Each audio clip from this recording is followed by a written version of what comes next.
الحمد للہ وکفا والصلاة والسلام علی عباده الذین اصطفى خصوصا علی افضلهم وخاتم النبیین محمد الامین وعلی آلہ وصحبہ اجمعین اما بعد فاعوذ باللہ من الشیطان الرجیم بسم اللہ الرحمن الرحیم انما المؤمنون الذين آمنوا بالله ورسوله ثم لم يرتابوا وجاهدوا بأموالهم وأنفسهم في سبيل الله أولئك هم الصادقون صدق الله العظيم رب اشرح لي صدري ويسر لي أمري واحلل عقدة من لساني يفقهوا قولي اللهم ربنا الہمنا رشدنا واعذنا من شرور انفسنا اللهم ارنا الحق حقا وارزقنا اتباعه وارنا الباطل باطلا وارزقنا اجتنابه آمین یا رب العالمین۔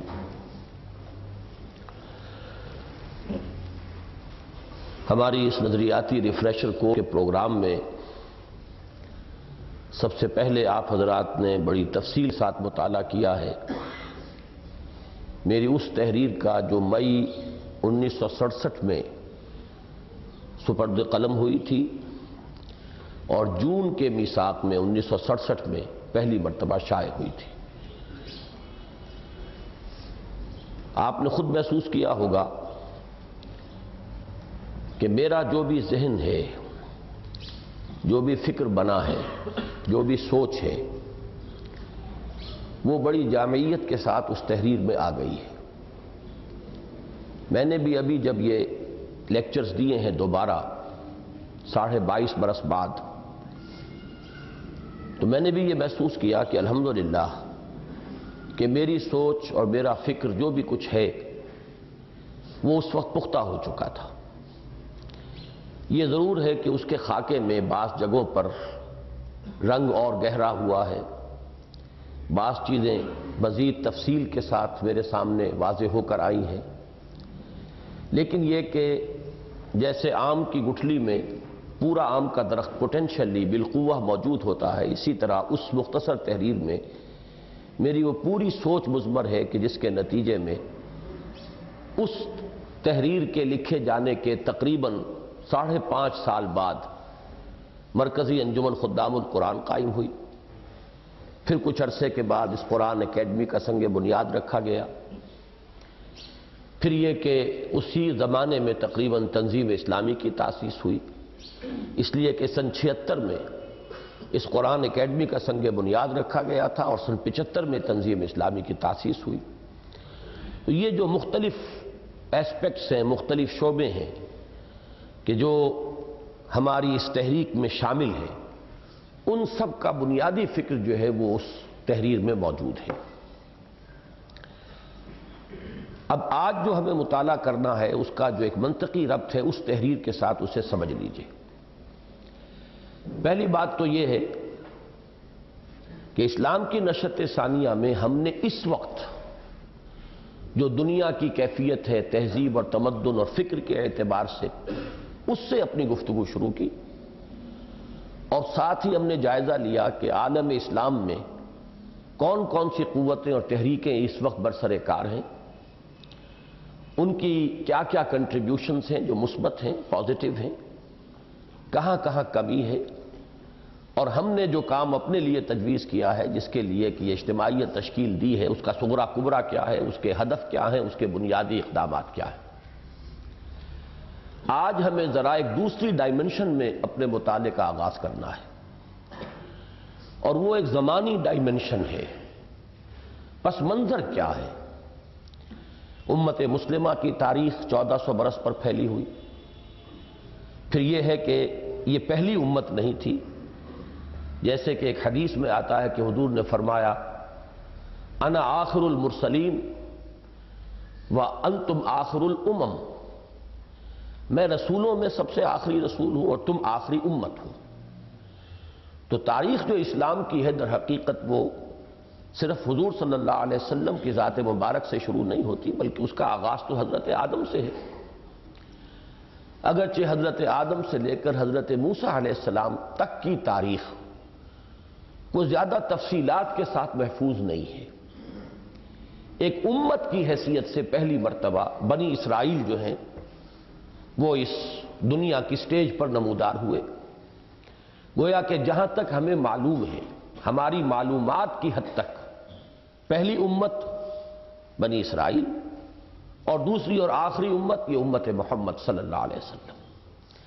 تو ہمیں ذرا تاریخ میں پیچھے کی طرف جا کر جائزہ لینا ہے کہ اس پوری تحریک کا پس منظر کیا ہے، یہ کن کن مراحل سے گزرتے ہوئے اب ہم تک کہاں پہنچے ہیں۔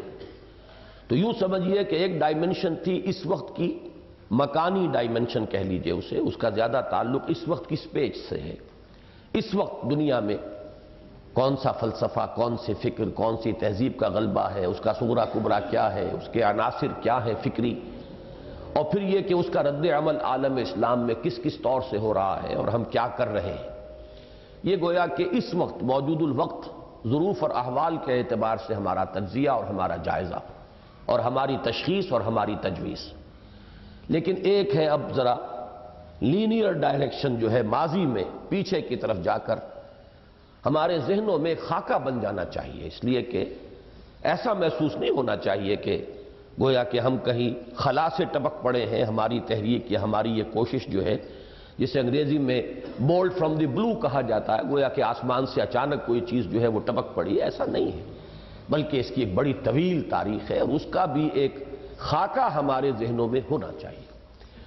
اس سے ایک سینس آف بیلونگنگ پیدا ہوتا ہے کہ ہمارا تعلق کس سے ہے، ہم کن کے اخلاف ہیں، ہمارے اسلاف کون تھے، اور پھر یہ کہ ان سب کے مختلف جو ادوار گزرے ہیں وہ کون کون سے ہیں۔ ایک دوسرا پہلو اس میں یہ بھی سامنے رکھیں کہ کل تک جو ہماری گفتگو تھی وہ اسلام کی نشأت ثانیہ کے حوالے سے تھی۔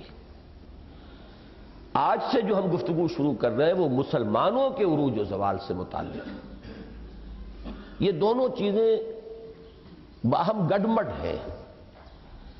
ایک اعتبار سے یہ کہا جا سکتا ہے کہ انسیپریبل ہے، لا ینفک ہے، انہیں جدا نہیں کیا جا سکتا۔ ایک ہی حقیقت کے دو رخ ہیں، مسلمان، اسلام۔ لیکن ایک نقطہ نظر یہ بھی ہے اور وہ صحیح ہے کہ یہ دو بالکل جداگانہ حقیقتیں ہیں۔ مسلمان اور شے کا نام ہے، اسلام اور شے کا نام ہے۔ ضروری نہیں کہ ایک مسلمان کی زندگی میں اسلام کی صحیح عکاسی ہو رہی ہو۔ ان دونوں چیزوں کو علامہ اقبال نے اپنے دو اشعار میں بہت خوبصورتی سے علیحدہ علیحدہ پیش کیا ہے۔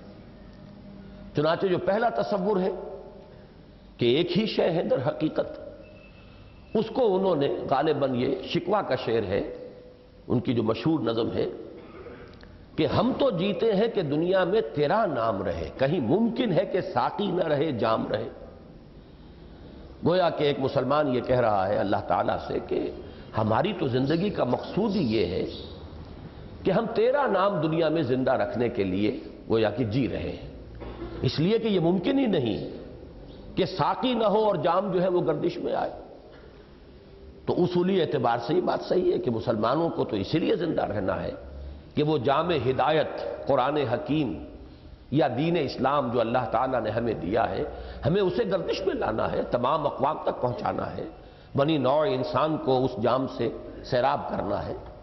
تو ہم تو جیتے ہیں کہ دنیا میں تیرا نام رہے، کہیں ممکن ہے کہ ساقی نہ رہے۔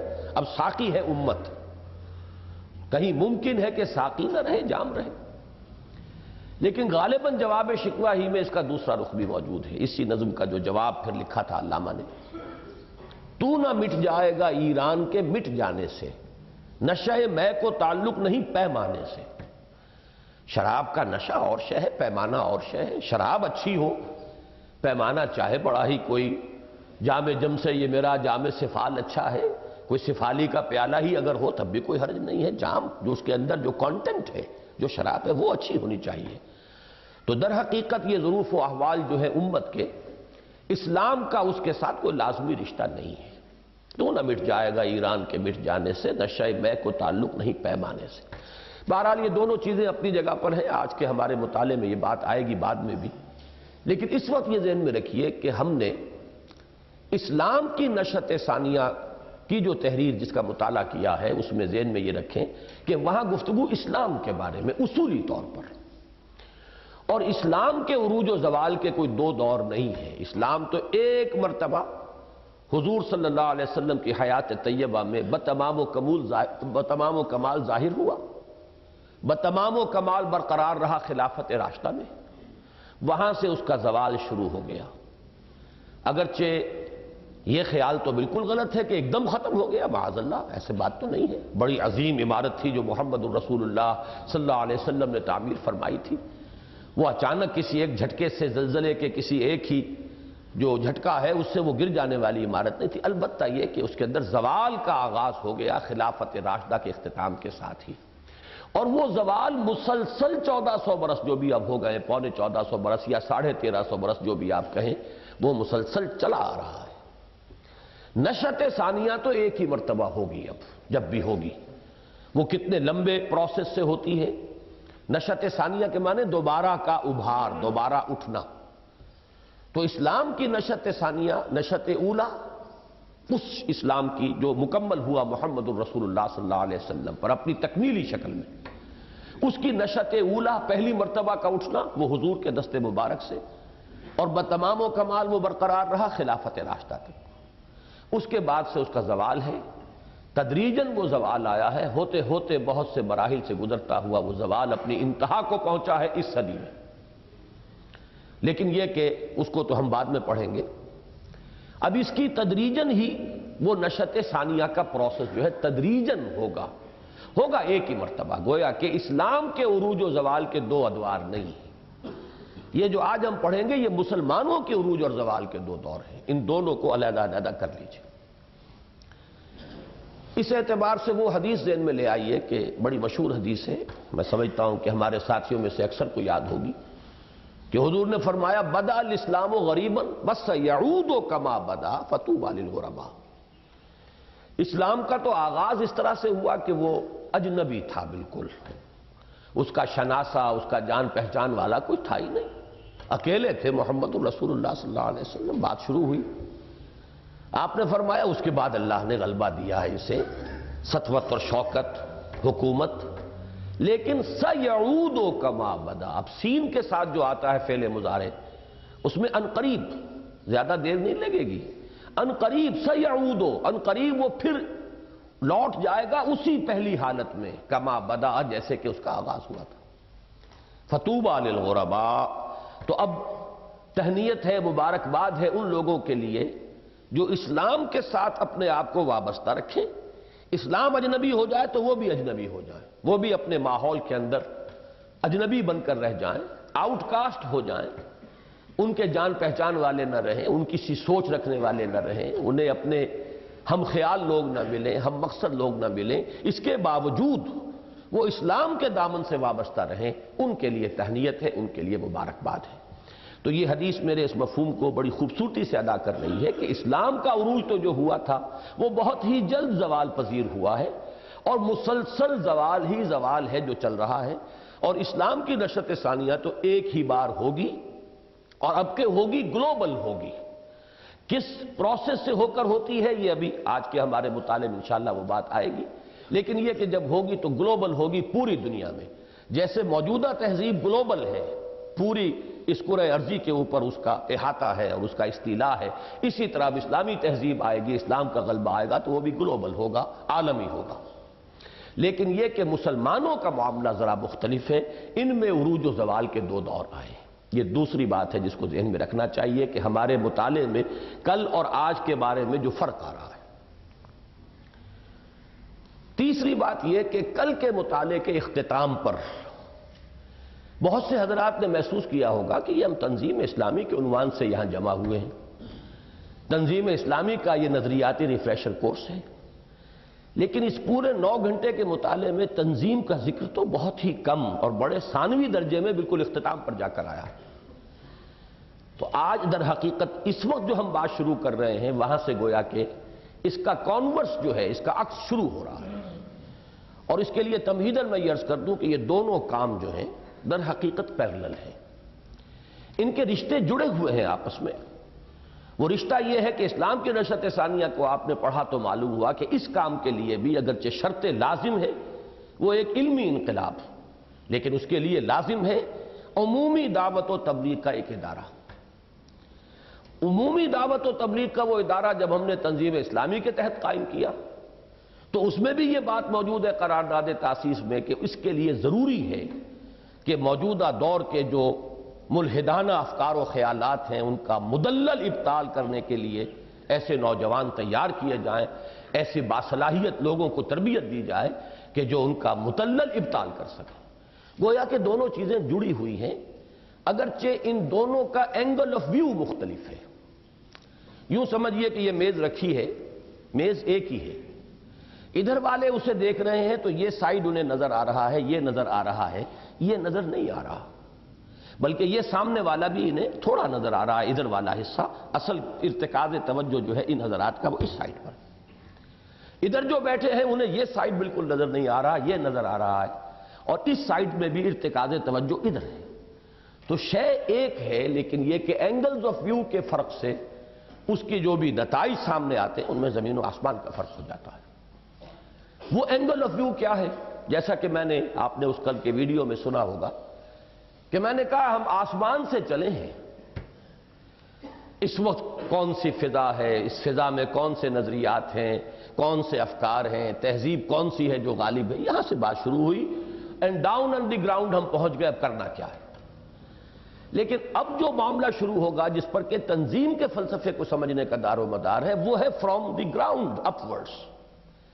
ایک مسلمان ہے، اس کے سامنے اپنی موت ہے، اپنی قبر ہے کہ جو منہ کھولے ہوئے اس کا انتظار کر رہی ہے، اور ہمیں تو کہا گیا کہ ہر وقت اپنے آپ کو مردوں میں شمار کرو، عد نفسک من اصحاب القبور، ہر وقت یہ سمجھو کہ شاید کہ اگلا قدم میرا جو ہے وہ قبر کے اندر جانے والا ہے۔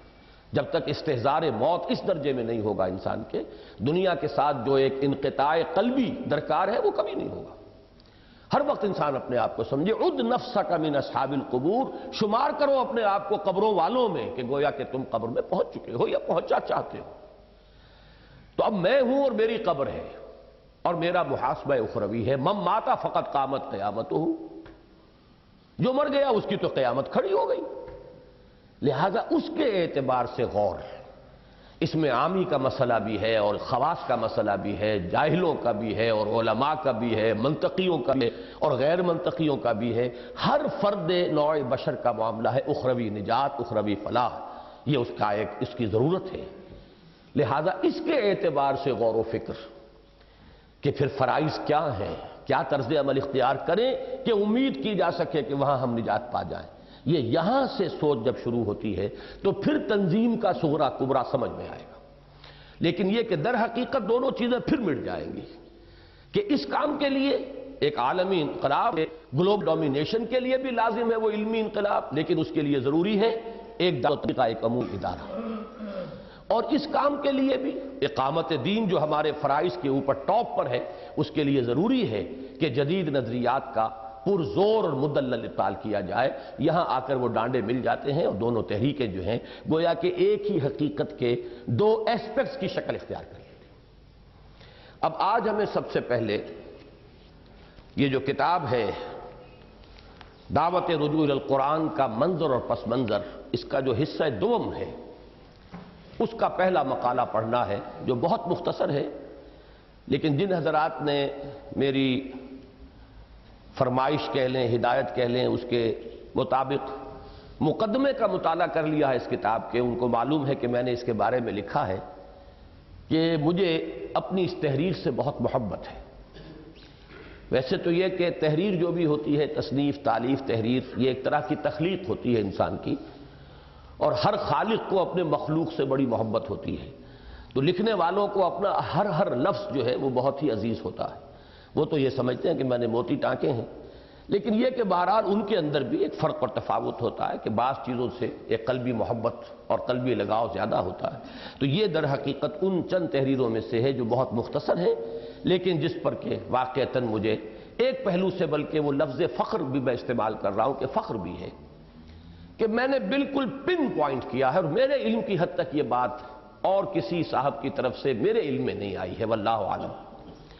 پروفیسر یوسف سلیم چشتی صاحب نے بھی ایک دور میں ایک مقالہ لکھا تھا پورا کہ مسلمانوں کے اسلام سے دور ہو جانے کے اسباب کیا کیا ہیں. انہوں نے 8-10 سبب گنوائے تھے، لیکن وہاں بھی اصل بات جو تھی کہ یہ شروع کہاں سے ہوا ہے پروسیس، وہ ان کی گرفت میں وہ بات نہیں آئی تھی.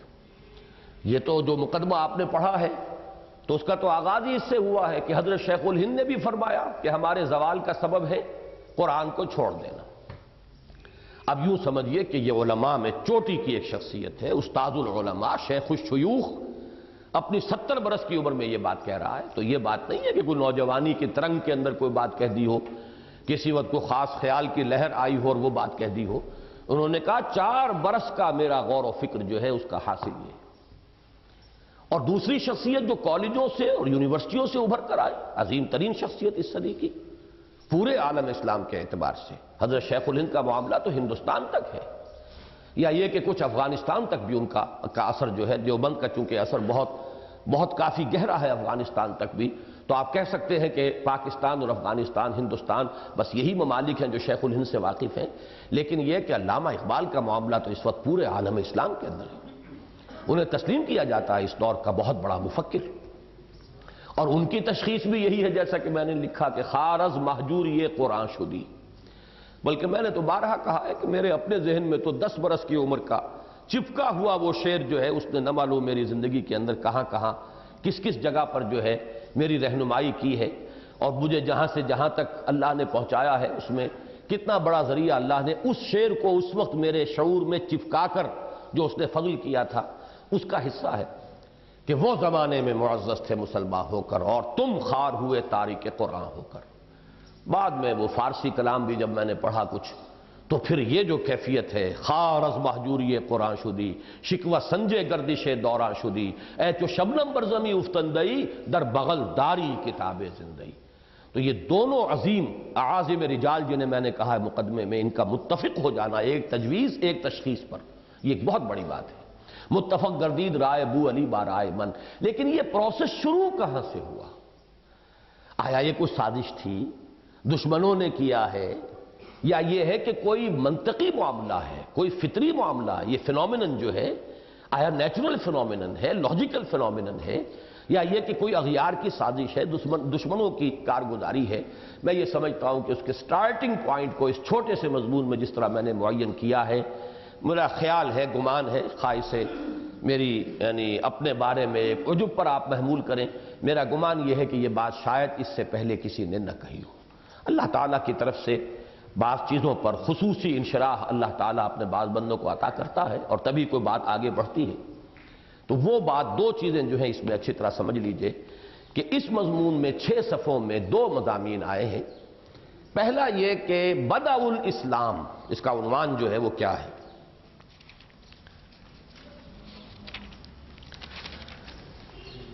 قرآن حکیم قرن اول میں اور اس کے بعد. بدء الاسلام میں اسلام کی 2 عظیم ترین حقیقتیں قرآن حکیم اور جہاد فی سبیل اللہ. قرآن منبع و سرچشمہ ایمان و یقین، اور جہاد ایمان حقیقی کا مظہر اتم. یہ 2 چیزیں، یہ 2 چیزیں اہم ترین تھیں، نمایاں ترین تھیں. اسلام کا یہ اسلام جو حضور صلی اللہ علیہ وسلم سے وہ تکمیلی شکل میں جب دنیا میں آیا ہے، الیوم اکملت لکم دینکم واتممت علیکم نعمتی ورضیت لکم الاسلام دینا کے مطابق، اس وقت عظیم ترین حقیقتیں 2 ہی تھیں، قرآن اور جہاد. اب اس کی تفصیل ہے جو پہلے آئے گی. پھر یہ کہ قرآن اور جہاد ان دونوں کے بارے میں جلد ہی کانسیپٹ کیسے تبدیل ہو گئے، کیوں تبدیل ہو گئے، اور وہاں بھی وہی لفظ ہے جلد ہی. سیعودو، وہ سین جو ہے یعودو کے ساتھ وہ میری اس گفتگو کے اندر بھی سمجھیے کہ لگا ہوا ہے کہ یہ تو فوراً ہی ہو گیا تھا، گویا کہ قرن اول ہی کے اندر اس تبدیلی کا آغاز ہو چکا تھا. وہ کیا ہے؟ 2 چیزیں آج آپ کے سامنے آ جائیں گی. واقعہ یہ ہے کہ بدء الاسلام میں دین کی اصل اساسی اور بنیادی حقیقتیں 2 ہی تھیں. ایک قرآن حکیم جسے نبی اکرم صلی اللہ علیہ وسلم کے انقلابی جد و جہد کے ضمن میں آلہ انقلاب کی حیثیت حاصل ہے.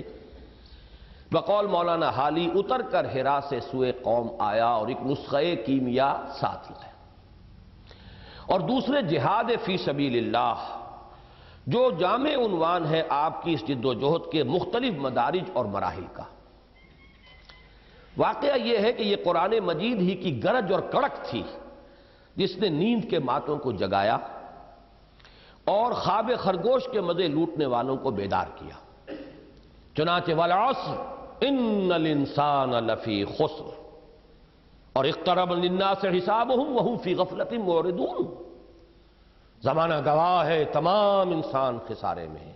اب آپ اندازہ کیجئے کیسی چونکانے والی صدا ہے یہ، اور لوگوں کے لیے ان کے حساب کا وقت قریب آ چکا ہے اور وہ غفلت میں پڑے ہوئے اعراض کیے جا رہے ہیں، ہوش میں نہیں آ رہے۔ یہ چونکا دینے والی صدائیں، اور القارعہ مالقارعہ وما ادراک مالقارعہ، اور الحاقہ مالحاقہ وما ادراک مالحاقہ کی بیدار کن ندائیں ہی تھیں جنہوں نے پورے عرب میں ہلچل مچا دی، اور عما یتساءلون عن النبأ العظیم الذی ھم فیہ مختلفون کی کیفیت پیدا کر دی۔ اب ان آیات کا ترجمہ کروں گا تو وہ تسلسل عبارت کا ٹوٹے گا۔ یہ تو در حقیقت وہ بقول مولانا امین احسن اصلاحی، یہ ابو الکلامی انداز ہے یہ تحریر کا۔ مولانا ابو الکلام در حقیقت اس کے موجد تھے اور یہ انداز ان کا ہے۔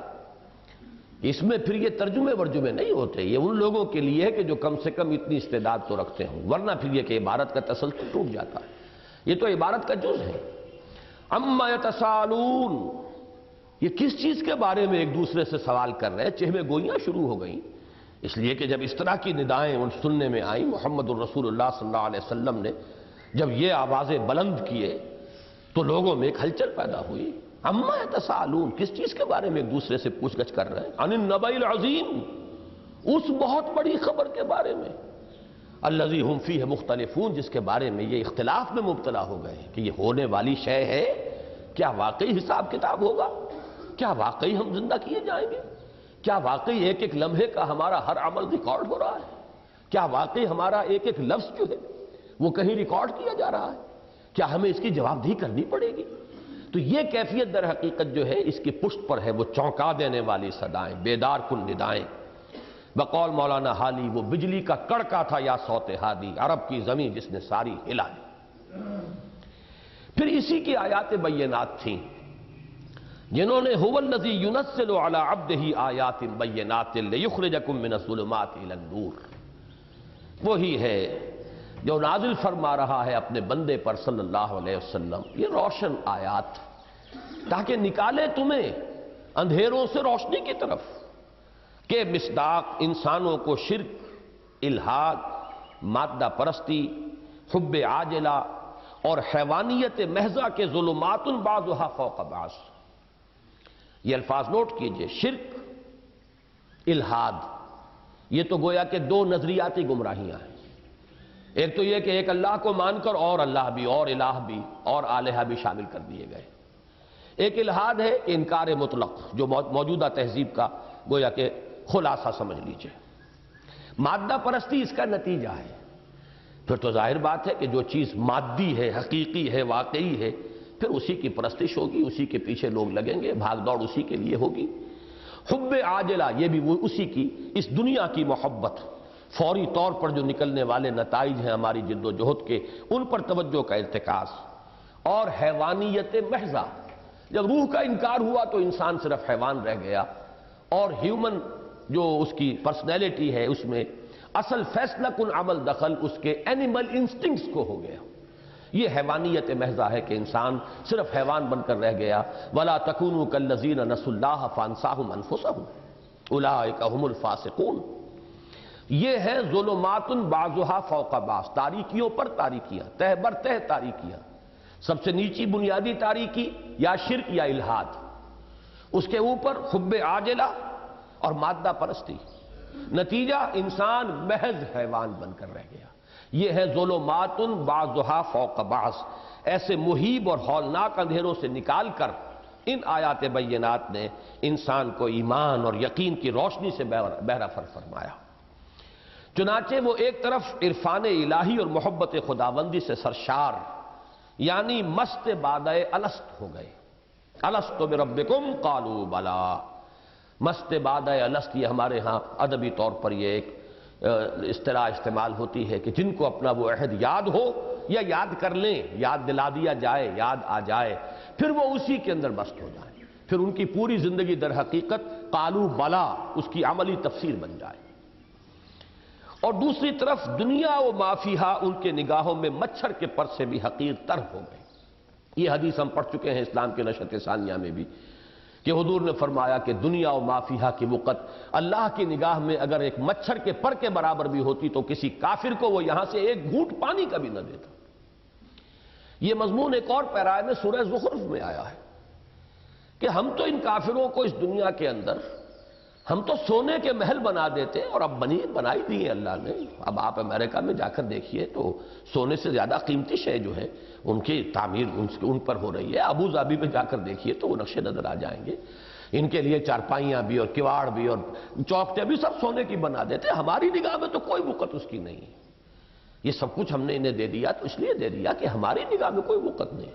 مچھر کے پر کے برابر بھی وقت ہوتی تو کسی کافر کو ایک گھونٹ پانی بھی اللہ تعالیٰ نہ دیتا۔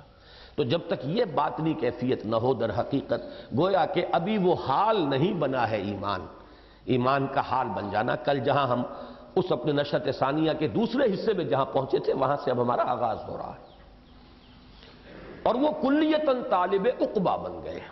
اب وہ طالب دنیا کے نہ رہے، دنیا کی بجائے آخرت کے عقبہ کی۔ مزید برآں وہی تھا، وہی سے مراد قرآن حکیم جو موعظۃ من ربکم بھی بن کر آیا اور شفاء لما فی الصدور بھی۔ یہ سورہ یونس کی آیات جو ہیں اس آیت میں یہ لفظ آیا ہے، یا ایھا الناس قد جاءتکم موعظۃ من ربکم وشفاء لما فی الصدور۔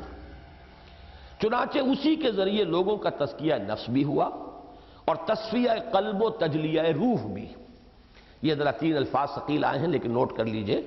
تزکیہ نفس تو عام طور پہ معلوم ہے، تزکیہ کے معنی صاف کرنا، رکاوٹوں کو دور کر دینا۔ جب کوئی مالی اپنے باغیچے میں داخل ہوتا ہے تو کچھ پودے اس نے خود لگائے ہیں، چاہتا ہے کہ پروان چڑھیں، کچھ جھاڑ جھکاڑ اگ آئی ہے آپ سے آپ خود رو، اس کو وہ کاٹ کر کھود کر پھینک دیتا ہے۔ یہ تزکیہ ہے تاکہ زمین میں جتنی قوت ہے نشو و نما کی وہ میرے پودے کو ملے۔ یہ خامخواہ کو طفیلی جو ہے اس کے اندر حصہ بٹا رہے ہیں، تو یہ ہے تزکیہ۔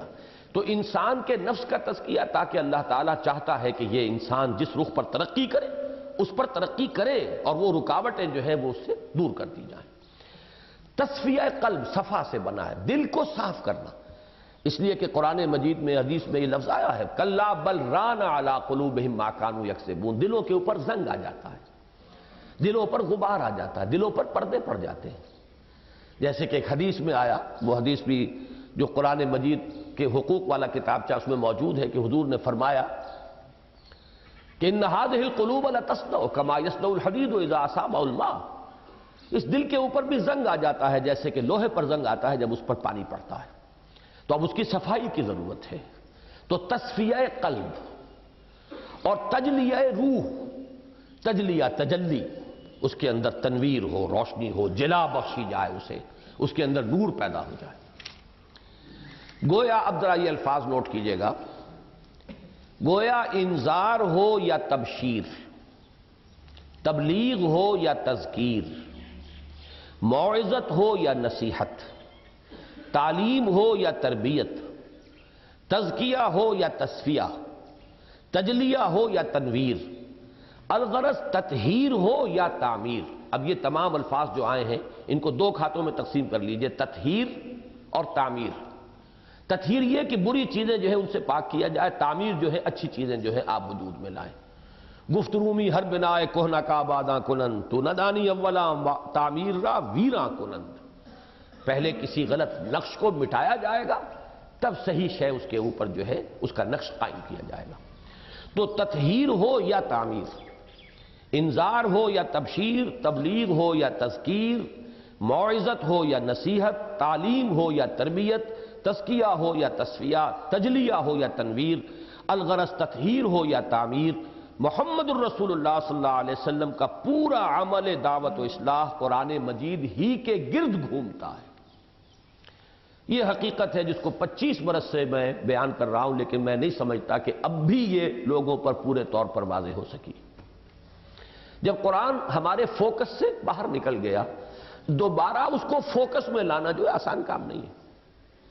ہمارے ہاں تزکیہ نفس کے کچھ اور طور طریقے ہیں، اس میں قرآن کی کوئی اہمیت نہیں، اور بھی کوئی دوسرے میدان ہے، اخلاقیات ہیں، اخلاقیات کے اندر بھی قرآن کی اہمیت نہیں ہے۔ فلسفہ اخلاق نہ معلوم کہاں سے فلسفے مستعار لیے گئے، معلوم یہ ہوا کہ ہر میدان سے بے دخل کر دیا گیا ہے قرآن۔ وہ تو صرف ایک کتاب مقدس بن کر رہ گئی، پڑھو اور ثواب حاصل کر لو، اللہ خیر سن، وہ تو بعد میں آئے گی بات۔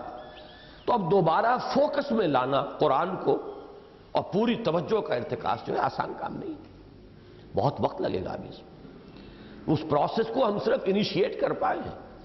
خود ہمارے ساتھیوں کے ذہن میں بھی ابھی یہ چیز اس طریقے سے ٹھکی ہوئی نہیں ہے کہ جاش یہی ہے سب کچھ، ہمارا ہتھیار یہی ہے، یہ آلہ انقلاب یہ قرآن ہے۔ یہ بات جو ہے ایک دفعہ سمجھ میں آ جاتی ہے، پھر حالات کے دباؤ کے تحت پھر کہیں ادھر ادھر کی کوئی نہ کوئی ہوا چلتی ہے، پھر کوئی تاثر جو ہے ذہن پر قائم ہو جاتا ہے۔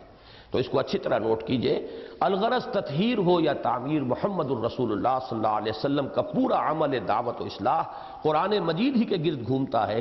یہی وجہ ہے کہ قرآن حکیم میں ایک نہ دو پورے 4 مقامات پر حضور کے منہج انقلاب کو جن اساسی اصطلاحات کے ذریعے واضح کیا گیا ہے، ان کا اول و آخر خود قرآن مجید ہی ہے۔ بفہوائے الفاظ قرآنی یتلو علیہم آیاتہ ویزکیہم ویعلمہم الکتاب والحکمہ۔ اس آیت پر بھی بڑا ظلم کیا ہے، اس کے حصے بکھرے کر دیے ہیں۔ تزکیے کا کوئی تعلق قرآن سے نہیں، حکمت کو بھی علیحدہ کر دیا بعض حضرات نے، ان میں بڑی چوٹی کے لوگ بھی ہیں، اس سے مراد حدیث ہے یا سنت ہے۔ بہت بڑا ظلم ہوا اس آیت پر، حالانکہ در حقیقت یہ قرآن ہی کے 4 حصے، جس پر میرا پورا مضمون جو ہے نبی اکرم صلی اللہ علیہ وسلم کا مقصد بعثت والا جو کتاب چاہے بڑا خوبصورت شائع ہو چکا ہے، اس میں جو آخر میں جو اس کا حصہ ہے، حضور کے انقلاب کا اساسی منہاج بنیادی، وہ جو مین پاور تیار کی حضور نے، وہ کس طریقے پر تیار کی، وہ 313 کیسے آئے؟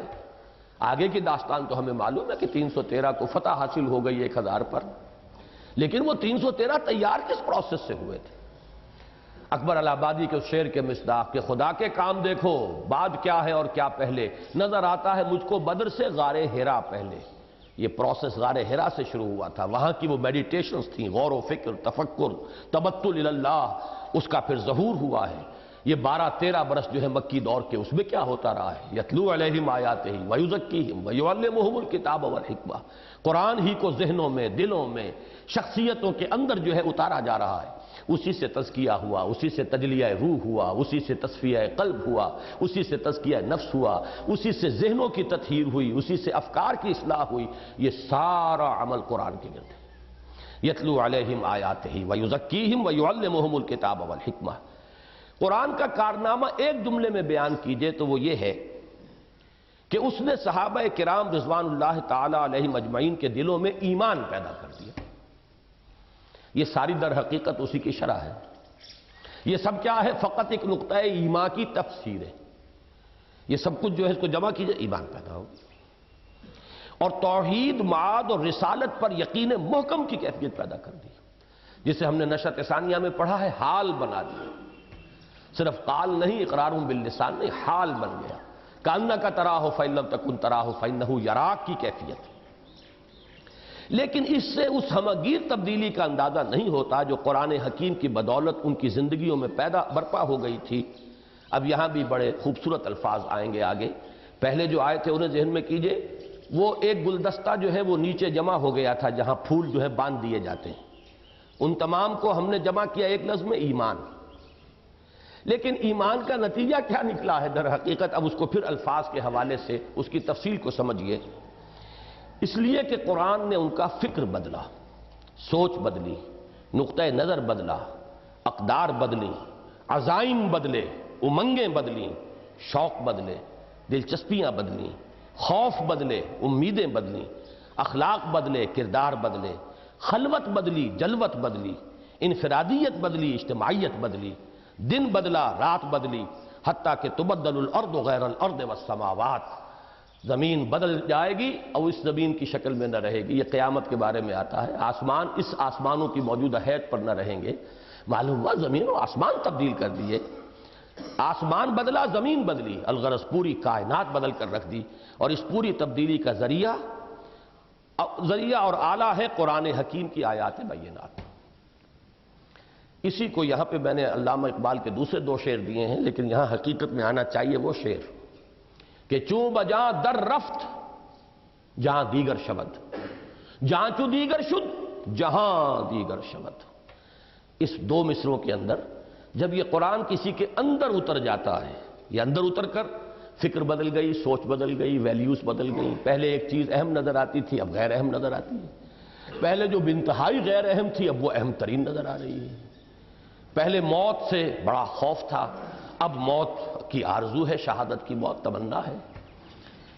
نشان مرد و مومن بات و گویم چمر گایا تبسم بر لب اوست۔ تو یہ ہے اندر کا انقلاب، لیکن اس اندر کے انقلاب نے پھر پورے جہان کو بدل کر رکھ دیا ہے۔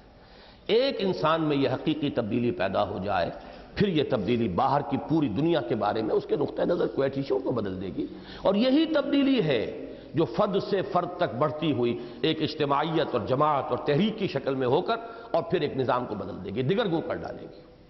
چوں بجاں در رفت جہاں دیگر شود، جہاں چوں دیگر شد جہاں دیگر شود۔ بندہ مومن ز آیات خداست، این جہاں اندر بریو چوں قباست۔ چوں کہن گردد جہان دربرش، می دہت قرآن جہان دیگرش۔ بندہ مومن تو اللہ تعالیٰ کی نشانیوں میں سے ایک نشانی ہے، اور یہ جہان جو ہے یہ در حقیقت اس کی قبا کے اندر کا ایک لباس ہے۔ جب وہ اندر کا لباس پرانا ہو جاتا ہے، بوسیدہ ہوتا ہے، قرآن اسے ایک اور نیا لباس عطا کر دیتا ہے، ہر دور میں ایک نئی کیفیت کے ساتھ، نئی شان کے ساتھ۔ کل یوم ہوا فی شأن، جیسے کہا گیا ہے، اللہ تعالیٰ ہر دن ایک نئی شان سے جلوہ گر ہوتے ہیں، ایک نئی ان کی یوں سمجھیے کہ توجہ کہہ لیں، عمل کہہ لیں، ان کی تخلیقی قوتیں، ان کی تخلیقی جو بھی انرجی ہے وہ اور شکل کے اندر ظاہر ہوتی ہے۔ یہ کوئی ایک سٹیٹک کانسیپٹ نہیں ہے کائنات کا، بلکہ یہ کہ یہ کائنات ابھی ناتمام ہے شاید، کہ آ رہی ہے دمادم صدائے کن فیکون۔ اسی طرح قرآن مجید بھی کسی ایک خاص دور کے لیے نازل نہیں ہوا، زمانے بدلتے جائیں گے، پرانے لباس کے مانند زمانہ جو ہے وہ اپنے ادوار کو تبدیل کرتا رہے گا۔ قرآن میدہت قرآن جہان دیگرش، ایک نیا جہان قرآن اس کے سامنے پیش کرتا رہے گا۔ اب اس سے اگلا قدم آ رہا ہے، یہ تو ایمان کی ایک تعبیر ہے، قرآن سے ایمان، ایمان سے یہ کیفیات۔ تبدیلی اگر حقیقی اور واقعی ہو تو اس کے کوکھ سے لازماً تصادم اور کشمکش جنم لیتے ہیں۔ یہ فقرہ بہت ہی عمدہ فقرہ ہے، اس کو انڈرلائن کر لیجیے۔ دیکھیے، آپ ایک خاص ماحول میں رہ رہے ہیں، کوئی فرکشن نہیں، کوئی تصادم نہیں، جو لوگوں کی سوچ ہے وہ آپ کی سوچ ہے، جو لوگوں کی جس چیز کی فکر ہے وہی آپ کی فکر، اسی کی فکر آپ کو دامنگیر ہے، تو کہیں بھی کوئی فرکشن نہیں ہوگی، تصادم نہیں ہوگا۔ دفعتاً آپ کی دنیا بدل گئی، آپ کی سوچ بدل گئی، آپ کا فکر بدل گیا، آپ کی دلچسپیاں بدل گئیں، آپ کے ارادے، امنگیں، عزائم بدل گئے۔ اب اس ماحول کے ساتھ تصادم آپ کا ناگزیر ہے۔ نہیں ہو رہا تو اس کا مطلب ہے تبدیلی صرف سطحی سی ہے، اوپر سے رنگ لگا لیا گیا ہے، وہ ملمع ہے، حقیقی نہیں ہے۔ تبدیلی اگر حقیقی اور واقعی ہو تو اس کے کوکھ سے تصادم اور کشمکش لازماً جنم لے۔ اس جملے کو پھر میں کہہ رہا ہوں کہ انڈرلائن کیجیے، یہ ایک انڈیکس ہے، پیمانہ ہے۔ اگر وہ تصادم نہیں ہے تو تبدیلی حقیقی نہیں ہے۔ ذالک قولہم بافواہہم، یہ ان کے زبانوں سے نکلنے والے الفاظ ہیں، ان کے اندر کوئی معنی نہیں ہے، حقیقت نہیں ہے۔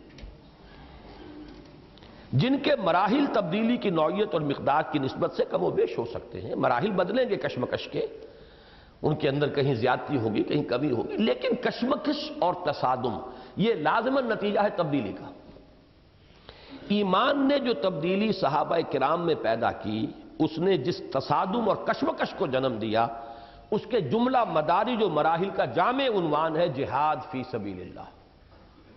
جہاد کے معنی ہم نے بتائے، مجاہدہ، جہاد، کشاکش، کھینچ تان، کشمکش، تصادم، مقابلہ۔ آپ اپنا سا زور لگا رہے ہو، دوسرے اپنا سا زور لگا رہے ہو۔ اسی کے لیے میں نے پہلے لفظ جہاد استعمال نہیں کیا، تصادم اور کشمکش۔ تبدیلی اگر حقیقی اور واقعی ہوگی تو اس کے کوکھ سے تصادم اور کشمکش لازماً جنم لیں گے۔ وہ تبدیلی اگر وہ تبدیلی ہے جو ایمان پیدا کرتا ہے تو اس کے نتیجے میں جہاد فی سبیل اللہ پیدا ہوگا۔ مراحل اور مدارج مختلف ہو سکتے ہیں، لیکن اس کو جان لیجئے کہ ایمان کا لازمی نتیجہ جہاد فی سبیل اللہ۔ یہی ہے جو میں نے آیت شروع میں بھی جو ہے تلاوت کی تھی۔ ایمان حقیقی کی ڈیفینیشن سورہ حجرات کی وہ انتہائی اہم اور مرکزی آیت، انما المؤمنون الذین آمنوا باللہ ورسولہ ثم لم یرتابوا وجاہدوا باموالہم وانفسہم فی سبیل اللہ۔ حقیقتاً تو مومن صرف وہ ہیں جو ایمان لائے اللہ پر اور اس کے رسول پر، پھر شک میں نہیں پڑے، یقین کی کیفیت، اور اس یقین کا ظہور، اس کا مظہر وجاہدوا باموالہم وانفسہم فی سبیل اللہ، پھر جہاد کیا انہوں نے اپنی جانوں اور مالوں کے ساتھ اللہ کی راہ۔ اب اس کشمکش کے مراحل کو سمجھیے، اسی لیے میں کہتا ہوں مجھے اپنی تحریر بہت پسند ہے، میرے پورے قرآنی فکر کا خلاصہ ہے اس میں، پورے منتخب نصاب کا لب لباب ان 6 صفحات کے اندر ہے، بلکہ اس کے اندر اضافی بات وہ ہے جو میں نے عرض کیا کہ قرآن کی طرف سے جو توجہ ہٹی ہے تو اس کا پروسیس شروع کہاں سے ہوا ہے، وہ اضافی بات ہے جو منتخب نصاب کا موضوع نہیں ہے۔ منتخب نصاب کا موضوع تو ایمان، عمل اور پھر جہاد، اور جہاد کے مراحل یہی ہے، اس سب کا خلاصہ ان 6 صفحات میں بلکہ 4 صفحات میں ہے۔ اس تصادم اور کشمکش کا اولین ظہور انسانوں کی اپنی شخصیت کے داخلی میدان کارزار میں ہوا، کیونکہ انسان بھی تو کوئی ایک شخصیت نہیں ہے، انسان میں 2 شخصیتیں ہیں۔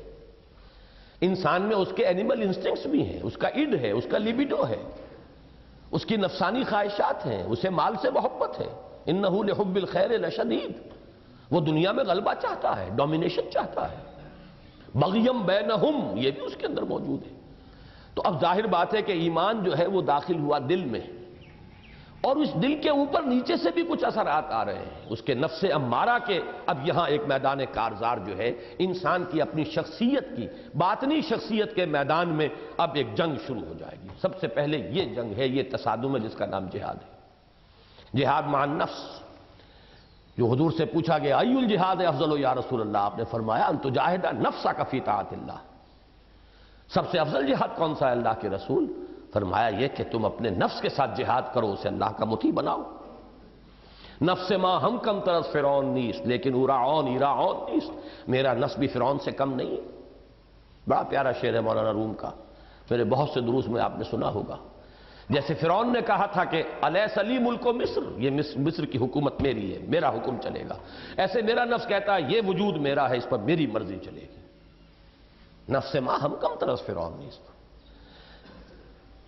یہی وجہ ہے کہ مجاہدہ مع النفس کو افضل الجہاد قرار دیا گیا۔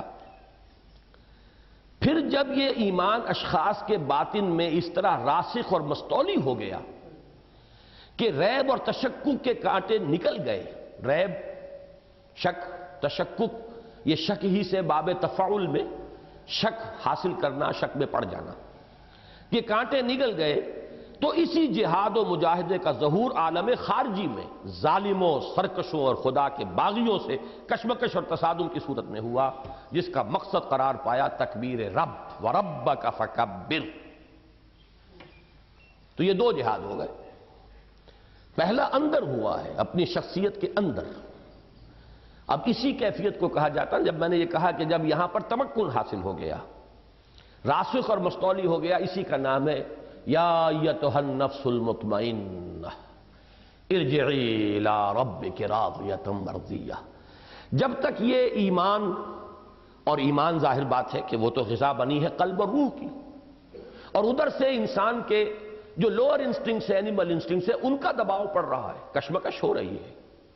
جب تک کیفیت یہ تھی کہ یہ اینیمل انسٹنکٹس غالب تھے تو ان النفس لامارۃ بالسوء، یہ نفس تو برائی کا حکم دیتا ہی ہے اور ہم ہاتھ جوڑ کر اس کی پیروی کرتے ہی ہیں۔ یہ ہے کیفیت اولا، پہلی کیفیت۔ اب ایک کشمکش ہوئی، کبھی آپ ور ہو گئے، ایمان جیت گیا، کبھی نفس جیت گیا۔ اگر یہ کیفیت ہے، اس کا نام ہے نفس لوامہ، کہ جب نفس جیت جاتا ہے تو اندر سے کوئی ملامت کرنے والی شے، یہ کیا کیا تم نے، یہ غلط کام کیا تم نے، یہ نہیں کرنا چاہیے تھا۔ یہ نفس لوامہ کی کیفیت ہے۔ ابھی گویا کہ ڈاواں ڈول معاملہ ہے، سی سو ہے، کبھی یہ اوپر ہو گیا، کبھی یہ اوپر ہو گیا، جیسے کہ وہ بچے کھیلتے ہیں۔ لیکن جب یہ جہاد مع النفس جو ہے، اندر کا جہاد، یہ جب اس کیفیت کو پہنچ گیا کہ قلب اور روح کو غلبہ حاصل ہو گیا، نفس کے اوپر اس کا استیلا، اس کا غلبہ، اس کا تحکم، اس کا کنٹرول، یہ پوری طریقے سے جم گیا، اب یہ ہے مطمئن۔ یا ایھا النفس المطمئنہ ارجعی الی ربک راضیۃ مرضیہ۔ بہرحال یہ تو ہے وہ اندر کی 3 سٹیجز۔ اب یہ باہر نکلا ہے جہاد وہاں سے، تو وہ کیا ہے؟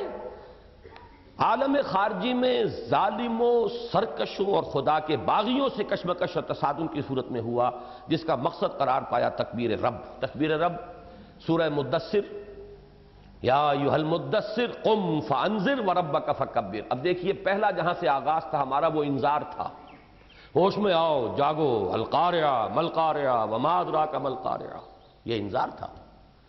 اور دوسرا وربک فکبر، اب یہ تکبیر رب ہے، رب کی بڑائی بالفعل قائم کی جائے، پہلے اس کا چرچا کیا جائے، اعلان کیا جائے، غلغلہ بلند کیا جائے، اور پھر کشمکش کرتے ہوئے جو بھی خدائی کے دعوے دار بن کر بیٹھے ہوئے ہیں ان سے پنجہ آزمائی کر کے، اور اللہ کے کلمے کی سربلندی، اللہ کے دین کا غلبہ، اس کو اسٹیبلش کیا جائے، یہ تکبیر رب ہے۔ تو سورہ مدثر کا بھی ہمارا جو ہمارا مسلسل درس قرآن ہے، ابھی سورہ مزمل ہم نے ختم کی ہے، اگلا درس جو ہے سورہ مدثر کی ان 3 آیات ہی کا ہوگا انشاءاللہ۔ اقبال کے 2 اشعار اس میں بہت خوب ہیں۔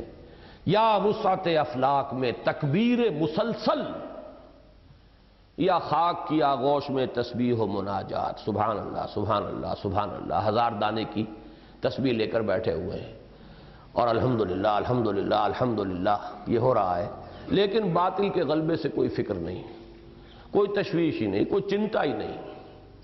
وہ یا خاک کی آغوش میں تسبیح و مناجات، اور وہ ہے اللہ اکبر، اس کا نعرہ۔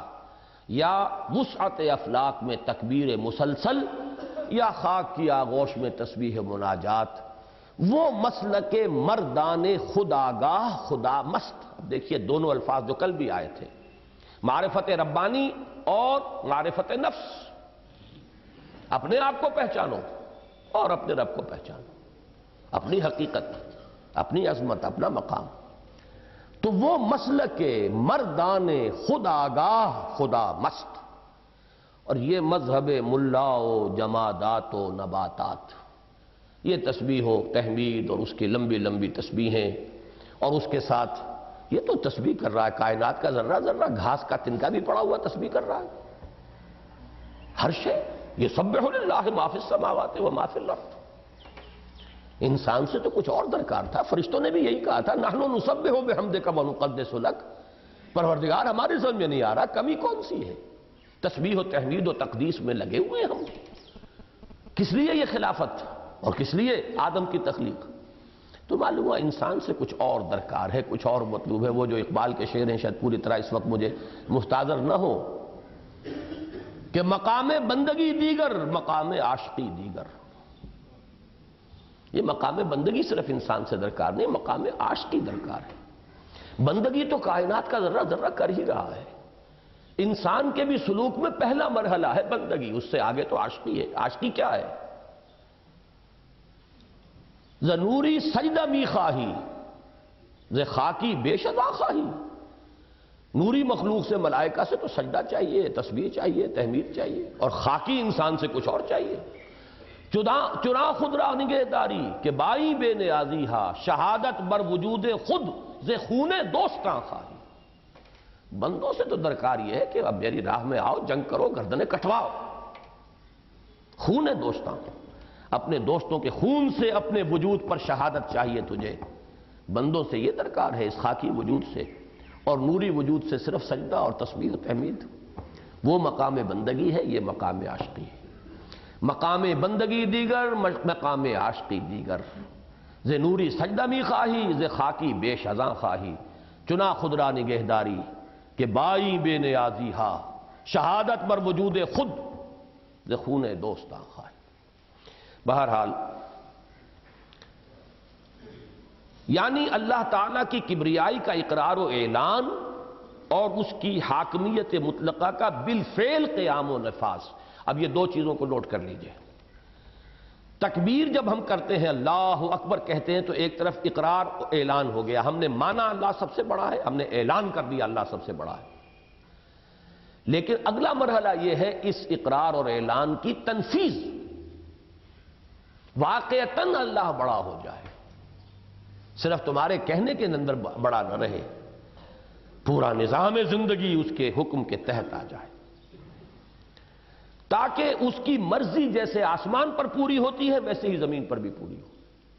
یہ ہے وہ لارڈس پریئر عیسائیوں کی جو ہے، حضرت مسیح علیہ السلام نے جو تلقین فرمائی۔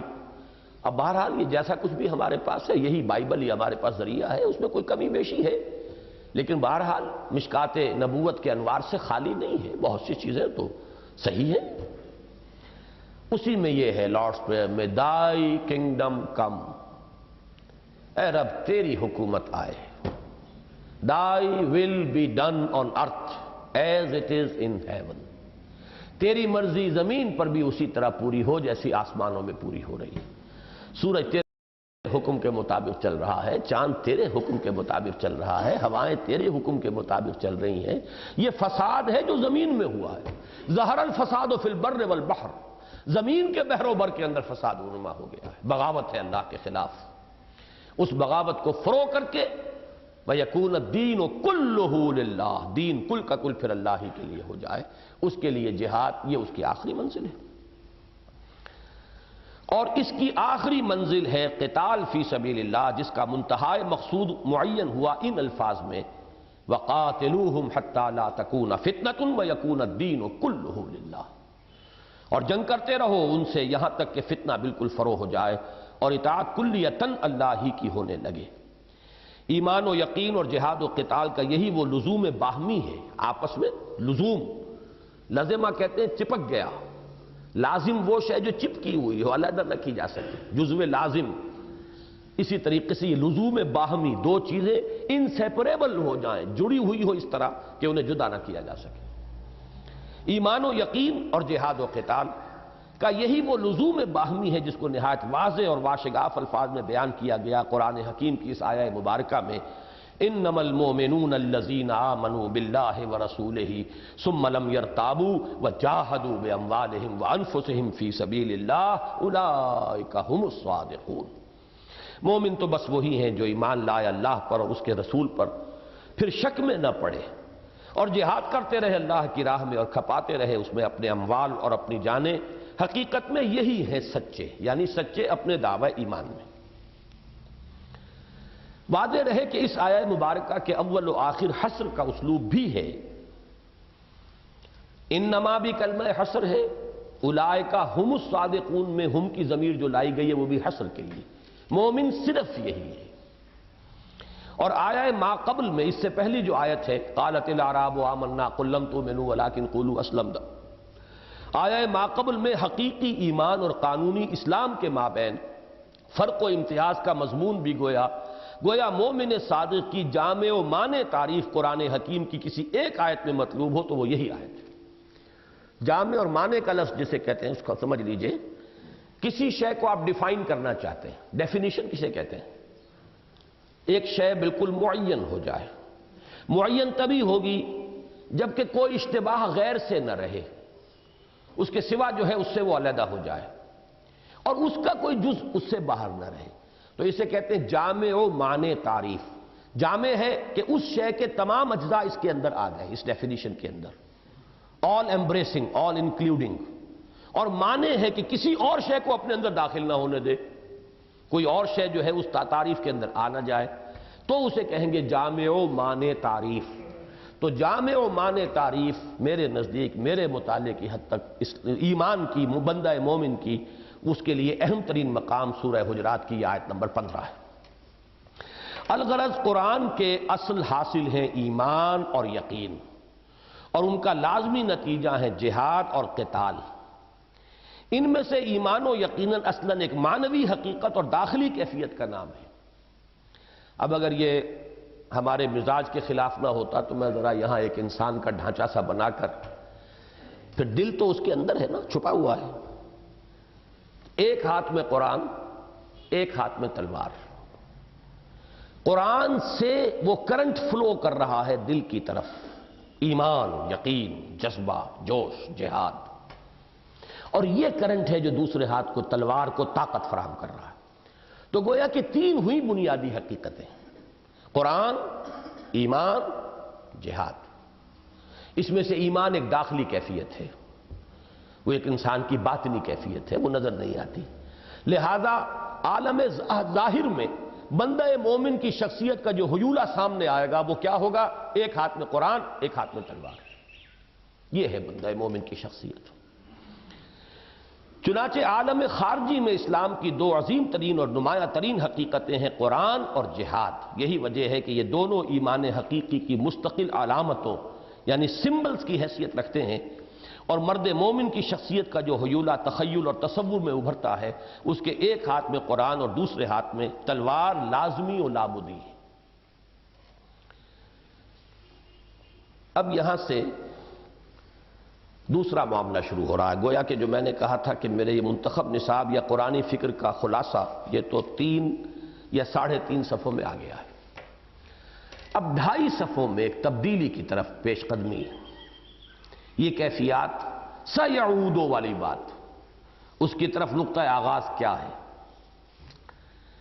نبی اکرم صلی اللہ علیہ وسلم کی حیات طیبہ اور خلافت راشدہ کے دوران اسلام کی نشأت اولا، اب یہ لفظ نوٹ کیجئے، نشأت ثانیہ کا موضوع ہے وہ کتابچہ، یہ نشأت اولا کا ذکر ہو رہا ہے۔ نشأت اولا یا غلبہ دین حق کا دور اول، انجمن خدام القرآن کا جو ایک بلاک چھپتا ہے اس میں آپ نے دیکھا ہوگا، تاکہ غلبہ دین حق کے دور ثانی کے لیے میدان ہموار ہو سکے۔ غلبہ دین حق نہیں ہوا اس کے بعد کبھی، مسلمانوں کا غلبہ ہوا، مسلمانوں کی حکومتیں بنی، مسلمانوں کی تہذیب جو ہے اس کا ڈنکا بجا، مسلمانوں کو شان و شوکت و سطوت حاصل ہوئی، دین حق کا غلبہ نہیں ہوا اس کے بعد۔ وہ تو پہلے ہوا تھا، یا اب ہوگا، کب ہوگا، کہاں سے ہوگا، یہ اللہ جانتا ہے، ہوگا لازماً، یہ دوسری بات ہے۔ تو بہرحال تو وہ نشأت اولا اور غلبہ دور حق کا غلبہ دین حق کا دور اول، اور اب نشأت ثانیہ اور غلبہ دین حق کا دور ثانی۔ نبی اکرم صلی اللہ علیہ وسلم کی حیات طیبہ اور خلافت راشدہ کے دوران اسلام کی نشأت اولا یا غلبہ دین حق کا دور اول بلا شائبہ ریب و شک نتیجہ تھا صحابہ کرام کے تعلق قرآن اور جذبہ جہاد کا۔ لیکن یہ بھی ایک ایسی تاریخی حقیقت ہے جس سے انکار ممکن نہیں کہ جیسے ہی اسلام نے ایک مملکت اور سلطنت کی صورت اختیار کی، ان دونوں کی حیثیت ثانوی ہو کر رہ گئی۔ اب یہ سلطنت اور مملکت دور خلافت راشدہ کو اس سے خارج کر دیجئے، کہنے کو وہ بھی ایک حکومت تھی، لیکن اسی لیے ہم کہتے ہیں خلافت راشدہ کو خلافت علی منہاج النبوہ۔ وہ کوئی قوم کی حکومت کسی کی نہیں تھی، وہ کوئی امپیریلزم نہیں تھا معاذ اللہ، وہ کسی قبیلے کی بالادستی نہیں تھی، وہ تو وہی دور سعادت جو ہے، دور نبوت، اسی کی کنٹینویشن ہے۔ لیکن جیسے ہی وہ ایک مملکت بنی، دور ملوکیت کا جیسے ہی آغاز ہوا، سلطنت اقوام غالب کی ہے جادوگری، جب سے اس دور کا آغاز ہوا ہے، یہ دونوں پس منظر میں فیڈ کرتے چلے گئے۔ یہ آج آپ کو سمجھ میں آئے گا، ٹیلی ویژن پہ کبھی آپ دیکھتے ہو کوئی سین جو ہے وہ رفتہ رفتہ غائب ہوتا ہے، ایک دم نہیں، وہ فیڈ کرتے ہیں، اسے فیڈ کرتے کرتے ختم ہو جاتا ہے۔ یہ دونوں چیزیں جو اصل میں تھیں فور فرنٹ میں، یہ فیڈ اوے کرنا شروع کیا انہوں نے، یہ پیچھے کو ہٹتی ہوئی اور ان کی کیفیت ثانوی ہوتی چلی گئی۔ اور ایسا ہونا ایک حد تک منطقی اور فطری بھی تھا۔ یہ ہے وہ بات جو میں کہہ رہا ہوں کہ میرے علم کی حد تک اس نقطے پر شاید اس سے پہلے کسی شخص کی توجہ نہ ہوئی ہو۔ اس لیے اب یہاں پہ دلائل سمجھیے۔ ایک طرف تو کسی مملکت یا شہریت میں، مملکت یا سلطنت میں اولین اور اہم ترین مسئلہ شہریت کا ہوتا ہے، جو ایک خالص قانونی مسئلہ ہے۔ کون شہری ہے، سٹیزن ہے، کون نہیں ہے، اصل تو فیصلہ اس کا ہوگا۔ اور سٹیزن شپ کا فیصلہ جو ہے وہ ظاہر پر ہو سکتا ہے، باطن پہ تو ہو ہی نہیں سکتا۔ ایمان ہے کہ نہیں ہے، اس سے بحث نہیں ہو سکتی، اسلام ہے کہ نہیں ہے، اس سے بحث ہوگی۔ لہذا وہ ایمان بیک گراؤنڈ میں گیا، اسلام سامنے آیا، اس لیے کہ اسلام ہے جو بنیاد ہے اسلامی ریاست کی، شہریت اور اسلامی معاشرے کی رکنیت کی۔ کسی عورت مسلمان لڑکی سے کوئی شخص نکاح کرنا چاہتا ہے، طے کرنا پڑے گا مسلمان بھی ہے کہ نہیں، مومن ہے کہ نہیں، یہ تو اس کے دل میں جھانک کر دیکھنے کا کوئی امکان ہی نہیں۔ صرف وہ لیگل ریکوائرمنٹ پوری کرتا ہو کہ یہ مسلمان ہے، legally he should be a Muslim, he can marry. مسلمان والدین کی انہیریٹنس کے لیے، ان کی وراثت حاصل کرنے کے لیے کسی کا مسلمان ثابت ہونا ضروری ہے۔ مومن ہے نہیں ہے، متقی ہے نہیں ہے، یہ ساری باتیں ثانوی ہیں، مسلم ہے یا نہیں ہے اس پر بحث ہوگی ساری۔ تو جب یہ معاملہ اب ایک تحریک سمجھیے، جب تحریک سے آگے چل کر اس نے ایک مملکت اور سلطنت کی حیثیت اختیار کی، تو پہلی بات تو یہ کہ ایک طرف تو کسی مملکت یا سلطنت میں اولین و اہم ترین مسئلہ شہریت کا ہوتا ہے، جو ایک خالص قانونی مسئلہ ہے، جس میں تمام تر بحث انسان کے ظاہر سے ہوتی ہے، باطن سے کوئی سروکار ہی نہیں ہوتا۔ گویا بقول علامہ اقبال، بندوں کو گنا کرتے ہیں تولا نہیں کرتے۔ مزید برآں اب دوسری چیز، اس کا اصل موضوع نظم و نسق اور امن و امان کا ہوتا ہے، جس کے اعتبار سے بنیادی اہمیت قانون اور ضابطے کو حاصل ہوتی ہے، نہ کہ مکارم اخلاق یا مواعظ حسنہ کو۔ حکومت کے اعتبار سے تو نظم و نسق ہو، اس کے لیے قانون، چور کا ہاتھ کاٹا جائے، ڈاکے کی سزا دی جائے، زنا پہ رجم کیا جا رہا، اس کی حیثیت ہوگی نا۔ اب مواعظ حسنہ اور اخلاق، مکارم اخلاق، یہ تو پھر علماء کا کام ہے، صوفیاء کا کام ہے، وہی کرتے پھریں۔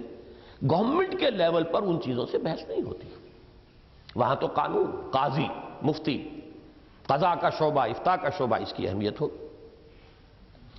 حتیٰ کہ اس اعتبار سے قصاص عفو پر مقدم ہو جاتا ہے۔ یہ دونوں چیزیں ہمارے دین میں، قصاص بھی ہے، بدلہ بھی، عفو بھی ہے، لیکن عفو ایک باطنی ترفع کا ذریعہ بنتا ہے۔ آپ بدلہ لینے پر قادر ہو لیکن معاف کر دیں، آپ کی روحانی ترفع ہوگا آپ کو۔ لیکن یہ کہ اگر آپ کسی کو قانون بنا دیں تو جو بدمعاش ہیں ان کی حوصلہ افزائی ہوگی۔ اس معاشرے کے لیے اور حکومت کے نظم و نسق کے لیے تو سزا کا دیا جانا ضروری ہے، تاکہ اور سزا بھی ایسی ہو کہ جو ایک کو ملے تو ہزاروں کے جو ہیں رونگٹے کھڑے ہو جائیں، ایسے سزا دی جائے۔ اس لیے کہ اس کے بغیر ایریڈیکیشن جو ہے کرائم کی وہ ممکن نہیں ہے۔ اور دوسری طرف سلطنتوں اور مملکتوں کو خواہ وہ اصولی اور نظریاتی ہی ہو، اصل سروکار اپنی حفاظت و مدافعت سے ہوتا ہے۔ اصولوں اور نظریات کی تبلیغ و اشاعت ہوتی بھی ہے تو ثانوی درجے میں اور حکومتوں کی مصلحتوں کے تابع رہ کر۔ ایک حکومت ہے، سلطنت ہے، اس کا فرسٹ جو کنسرن ہوگا وہ اپنی حدود کی حفاظت ہے، دفاع، کوئی دشمن کسی طرف سے گھس نہ آئے۔ لیکن یہ کہ نظریات کی پریچنگ، یہ تو بالکل یہ کہ مصلحتوں کے تابع ہوگی، جس درجے میں آپ کر سکیں تو کر سکیں، نہیں تو بہرحال اپنی مملکت کا دفاع تو کرنا ہے۔ یہ ہیں وہ تین پوائنٹس کہ جنہوں نے ایمفیسس کا شفٹ ہو گیا۔ آپ دیکھیے یہاں پر بھی صورت وہی بنی ہے، شفٹ آف ایمفیسس۔ جیسے نشأت ثانیہ میں ساری بحث ہماری گویا کہ اس کے گرد ہے کہ خدا اور کائنات، روح اور مادہ اور جسم، حیات اخروی، حیات دنیاوی، یہ تین ایک طرف، یہ تین ایک طرف۔ ایمفیسس ادھر ہو گیا، ادھر سے ہٹ گیا۔ اب کیا کرنا ہے؟ دوبارہ اس پر لانا ہے۔ اس سوئی کو دوبارہ پھیرنا ادھر آسان کام نہیں ہے۔ یہ تو سمجھیے کہ ڈان جو بہہ رہا ایک رخ پر، اس کے رخ کو تبدیل کرنے والی بات ہے۔ اسی طریقے سے جب تک اسلام تحریک کے درجے میں ہوگا، انقلابی تحریک کا مرحلہ جو کنٹینیو کر رہا تھا، حضور کے بعد صحابہ کرام در حقیقت اسی مشن کی عالمی تکمیل کے لیے نکلے تھے۔ وہی اسلام کی ڈومینیشن پیش نظر تھی۔ شہادت ہے مطلوب و مقصود مومن، نہ مال غنیمت نہ کشور کشائی۔ جب تک کہ وہ ایک تحریک کی شکل رہی ہے، حضور کا دور سعادت اور خلافت راشدہ جو خلافت علی منہاج النبوہ ہے۔ اصل زور کس شے پر رہا؟ جہاد، قتال، ایمان، باطنی کیفیات، ان چیزوں کے اوپر۔ جب مملکت اور حکومت اور سلطنت کا معاملہ جو ہے آ گیا، اب دفاع اپنی سرحدوں کا، نظریاتی تبلیغ کچھ ہو سکتی ہو تو کیجیے، یا یہ کہ یہ دوسرے لوگوں کا کام ہے، یہ صوفیاء کریں، علماء کریں۔ نمبر دو، اب اصل اہمیت ہے قانون کی، اور اصل اہمیت جو ہے وہ اس کی ہے کہ کوئی شخص مسلمان ہے کہ نہیں ہے۔ دستور میں بنیادی بات یہ ہوگی، ایمان کا معاملہ جو ہے وہ ثانوی ہے، جس سے اللہ دے دے بہت بڑی بات ہے، ایمان بھی حاصل ہو جائے، یقین بھی حاصل ہو جائے، لیکن بیسک کیٹیگری جو ہے آپ کی وہ مسلم ہے، مومن نہیں ہے۔ یہی وجہ ہے کہ جب اسلام مملکت اور سلطنت کے دور میں داخل ہوا تو اصل زور یعنی ایمفیسس ایمان کے بجائے اسلام پر، یہ بھی وہ اسی طرف کا یہ تقابل بنے گا اب، اسلام کے ایمان کے بجائے اسلام پر، یقین کے بجائے اقرار و شہادت پر، اشہد ان لا الہ الا اللہ واشہد ان محمد رسول اللہ، اور باطن سے بڑھ کر ظاہر پر ہو گیا۔ نتیجتاً قرآن حکیم بھی منبع ایمان اور سرچشمہ یقین ہونے کی حیثیت، نتیجتاً قرآن حکیم کے بھی منبع ایمان اور سرچشمہ یقین ہونے کی حیثیت مؤخر اور نگاہوں سے اوجل ہوتی چلی گئی، اور کتاب قانون اور یکے از ادلہ اربعہ ہونے کی حیثیت مقدم اور مرکز توجہ بنتی چلی گئی۔ یہ بات سمجھ میں ذرا نہیں آئی ہوگی۔ دیکھیے، جب اصل اہمیت قانون کی ہے تو اب سوچئے قانون اسلامی کے سرچشمے کون کون سے ہیں۔ ان کو کہا جاتا ہے اصول فقہ کی اصطلاح میں ادلہ اربعہ، دلیل، دلائل، ادلہ دلیل کی جمع ہے۔ قانون اسلامی میں دلیل اول کیا ہے؟ قرآن، دلیل دوم سنت رسول، دلیل سوم اجماع، دلیل چہارم قیاس۔ اب معلوم یہ ہوا قانون جب ان چار چیزوں پہ، چار بنیادوں پر کھڑا ہے تو قرآن تو چار میں کا ایک ہو گیا نا، اس کی حیثیت خود بخود پیچھے چلی گئی۔ اور دوسرے یہ سمجھیے قرآن مجید کا کل قرآن کا میں یہ سمجھتا ہوں کہ 30واں حصہ بمشکل ہوگا جو احکام فقہی پر مشتمل ہے۔ سارے جمع کر لیں تو ایک پارہ نہیں بنے گا، میں تو کہتا ہوں شاید آدھا پارہ بنے بمشکل۔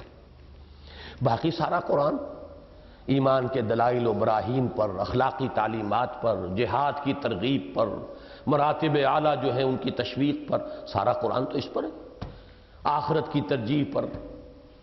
وہ سارا قرآن جو ہے اس کانٹیکسٹ میں اب irrelevant ہے۔ ایک وہ شخص جو بنیادی طور پر فقیہ ہے، جو قاضی ہے، جو قانون کی دلچسپی رکھتا ہے، قرآن مجید کے صرف اس حصے سے اس کی دلچسپی ہوگی کہ جس سے کوئی حکم فقہی مستنبط ہوتا ہو۔ یہی وجہ ہے کہ بعض تفسیریں لکھی گئی ہیں صرف ان آیات پر مشتمل کہ جن سے کوئی نہ کوئی حکم فقہی جو ہے وہ اس کا استنباط کیا گیا ہو۔ ان کو احکام القرآن کہا جاتا ہے۔ دو بہت مشہور ہیں، جساس رحمہ اللہ کی ایک تصنیف احکام القرآن، اور ابن عربی مالکی، ایک ابن عربی فلسفی اور صوفی ہے، یہ ابن عربی جو ہے یہ فقیہ ہے مالکی مسلک کے، تو ان کی کتاب احکام القرآن اس کا بھی نام ہے، اس کا بھی نام۔ انہوں نے بقیہ آیتوں کا ترجمہ یعنی کوئی تفسیر کی ہی نہیں، ہر صورت میں سے وہ چلتے ہیں تو وہ آیتیں جن سے کہ کوئی حکم مستنبط ہوتا ہو۔ یہ میں صرف مثال کے طور پر دے رہا ہوں، اوپر تنقید نہیں کر رہا، وہ کرنے کا کام تھا، وہ ایک نیچرل ایک تقاضا تھا، وقت کی ایک ضرورت تھی، اور اس وقت کی ضرورت کو سب سے بڑھ کر پہچانا ہے امام ابو حنیفہ رحمۃ اللہ علیہ نے۔ انہوں نے ایک پوری باڈی بنائی، بحث و تمہیس، گفتگو ہو رہی ہے، مختلف آراء کا تقابلہ ہو رہا ہے، توازن ہو رہا ہے، موازنہ ہو رہا ہے، دلائل دیے جا رہے ہیں، اور پھر نتائج جو ہے مرتب کیے جا رہے ہیں، اس لیے کہ واقعتاً جب اسلام ایک مملکت بن گیا ہے you need law, and that law should be codified. اس لیے کہ فیصلے کرنے ہیں، ایک قاضی بیٹھا ہوا ہے، وہ کس کے مطابق فیصلہ کرے گا؟ ہر قاضی جو ہے وہ مجتہد تو نہیں ہے اپنی جگہ پر، ایک بڑی وسعت کے ساتھ جو ہے، بڑی تیزی کے ساتھ مملکت وسعت پذیر ہے، ان میں ہر جگہ آپ کو نظم و نسق کا معاملہ ہے، قاضی بھیجنے ہیں، مفتی بھیجنے ہیں، تو ان کے لیے ٹریننگ درکار ہے، پوری سول سروس جو ہے اس کے لیے آپ کو ٹریننگ درکار ہے۔ لہذا ہوتے ہوتے توجہ جو ہے قرآن مجید کے وہ صرف یکے از ادلہ اربعہ، چار دلیلوں میں سے ایک دلیل کی حیثیت مقدم اور مرکز توجہ بنتی چلی گئی، اور پھر جیسے جیسے مملکت اور سلطنت کے تقاضے پھیلتے گئے اور قانون کی عملداری وسیع ہوتی گئی، قرآن مجید تو چار میں کے ایک کی حیثیت میں پس منظر میں گم ہوتا چلا گیا۔ یہ وہی فیڈنگ اوے۔ یہاں ایک شعر میں نے لکھا ہے حضرت اکبر کا، اکبر الہآبادی، سوم ہے ایمان سے، ایمان غائب سوم گم، قوم ہے قرآن سے، قرآن رخصت قوم گم۔ یہ گم کے لفظ سے مجھے یہ شعر ذہن منتقل ہوا، تو یہ شعر میں نے آپ کی تفنن طبع کے لیے درج کر دیا ہے، ورنہ براہ راست اس کا کوئی رابطہ نہیں ہے اس میرے مضمون سے، لیکن شعر اچھا ہے۔ اور توجہات حدیث اور فقہ پر مرتکز ہو کر رہ گئیں، یہ کیوں؟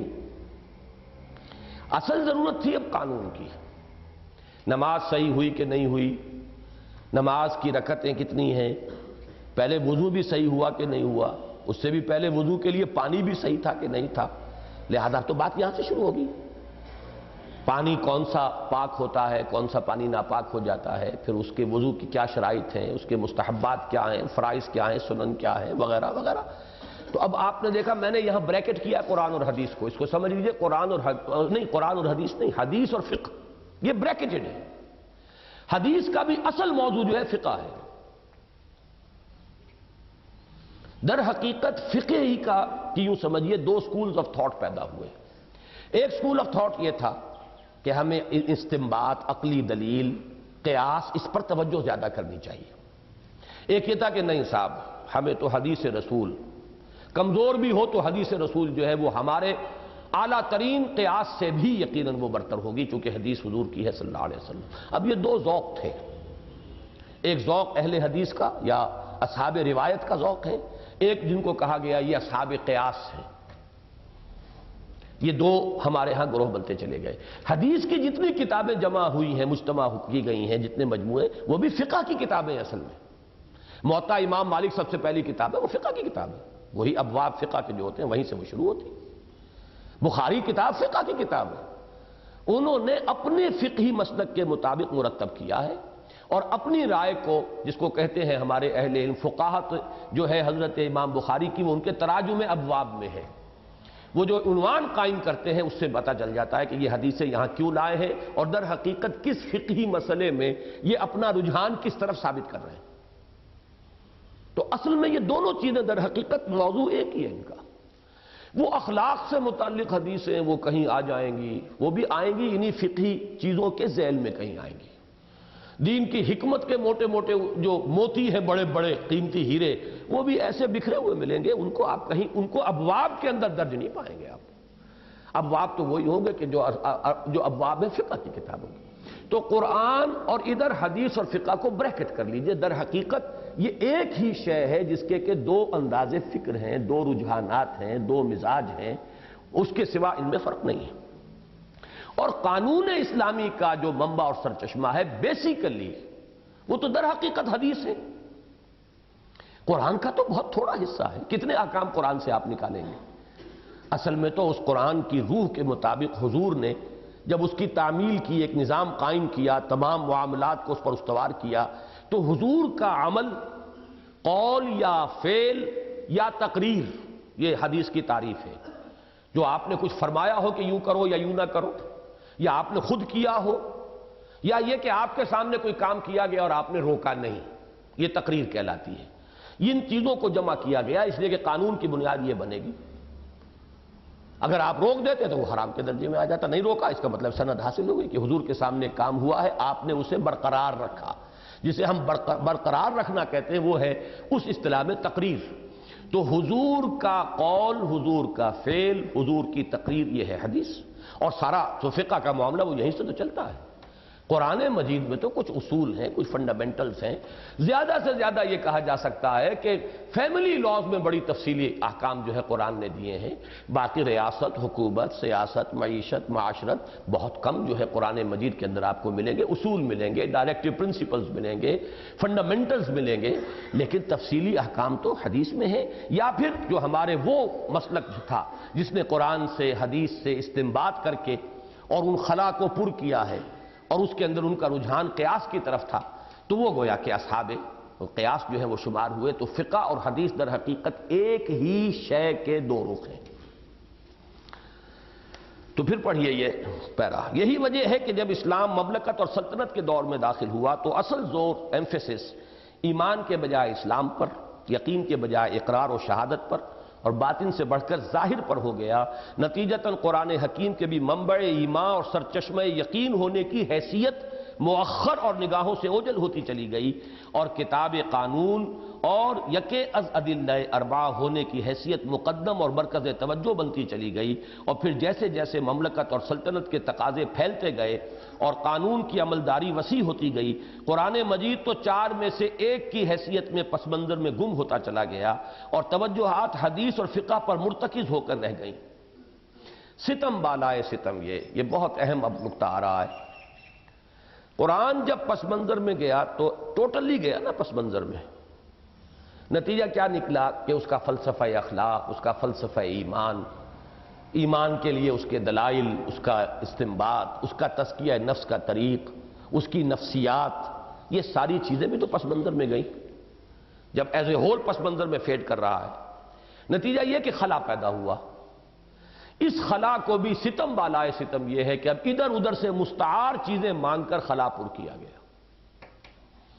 اس میں سمجھتا ہوں کہ یقیناً چشتی صاحب کا وہ مضمون کہیں مل گیا مجھے، میں نے کہا تو تھا تلاش کیا جائے، ملا نہیں ہے تو اسے دوبارہ ہم شائع کر دیں گے عنقریب کسی پرچے میں، حکمت میں یا حکمت میں انشاءاللہ۔ بہت قیمتی مضمون تھا، اور ان کا زور اس پر تھا کہ جب عالم اسلام میں ملوکیت اور سرمایہ داری دو چیزیں راسخ ہو گئیں تو یہ کانشس ایفرٹ تھی، جان بوجھ کر قرآن کو بند کیا گیا ہے تاکہ یہ حقائق لوگوں کے سامنے نہ آئے قرآن کی تعلیمات کی، ورنہ وہ ہمیں کوسچن کریں گے، چیلنج کریں گے۔ یہ جو سرمایہ داروں کی جو مذمت ہوتی ہے قرآن مجید میں، ان کے اوپر جس طریقے سے گولہ باری ہوتی ہے سورتوں کے اندر، وَيْلٌ لِكُلِّ هُمَزَةٍ لُمَزَةٍ الَّذِي جَمَعَ مَالًا وَعَدَّدَهُ يَحْسَبُ أَنَّ مَالَهُ أَخْلَدَهُ كَلَّا لَيُنبَذَنَّ فِي الْحُطَمَةِ۔ تو وہ تو چاہتے تھے یہ بند ہی رہے تو بہتر ہے، ان چیزوں کی بجائے ادھر ادھر سے لاؤ، کوئی فلسفے کہیں اور سے لاؤ، اخلاقیات کے لیے تعلیم کہیں اور سے لاؤ، تصوف کے لیے نظریات کہیں اور سے مانگو جو انہیں پیسو تصوف سکھائیں، ایکٹیو تصوف کہیں ان کے سامنے نہ آ جائے، جو چیلنج کرے، کھڑا ہو جائے میدان کے اندر، چیلنج بن کر مقابلے کے اندر آ جائے، وہ نہیں چاہیے۔ وہ چاہیے جو انہیں مست رکھو ذکر و فکر صبح گاہی میں اسے، پختہ تر کر دو مزاج خانقاہی میں اسے، اسی میں عافیت ہے، ہماری بادشاہت، ہماری سرمایہ داری، اس کے لیے اگر کہیں سے تحفظ مل سکتا ہے تو اسی طریقے سے مل سکتا ہے۔ تو یہ تو میں نے جو بات کہی ہے یہ تو ہے سٹارٹنگ پوائنٹ، اور یہ لاجیکل تھا، یہ ضروری تھا، یہ منطقی تھا، یہ نیچرل تھا، یہ تو اس کا ایک طبعی نتیجہ تھا جو ہوا ہے، اس میں کسی کانشس ایفرٹ، کسی بے ایمانی، کسی غلط نیت کا کوئی دخل نہیں، یہ تو ایک منطقی بات ہے۔ اب بھی جب ہوگا تو یہی ہوگا، کچھ عرصے کے بعد اس میں زوال آئے ہی آئے، یہ ہو ہی نہیں سکتا کہ وہ دائم رہے، اگر دائم رہتا تو حضور کا لایا ہوا انقلاب سب سے بڑھ کر حقدار تھا کہ وہ دائم ہوتا۔ اللہ تعالیٰ نے اس دنیا کو جن اصولوں پر بنایا ہے اس کے اندر یہ دوام والی بات نہیں ہے، اس میں تغیر ثبات ایک تغیر کو ہے زمانے میں، جوانی قائم نہیں رہتی، بڑھاپا آتا ہی آتا ہے، لا محالہ، کوئی نہیں روک سکتا اسے، کوئی شہنشاہ نہیں روک سکا، کوئی حکیم جعلی نوس نہیں روک سکا اپنے بڑھاپے کو، وہ تو آوے ہی آوے۔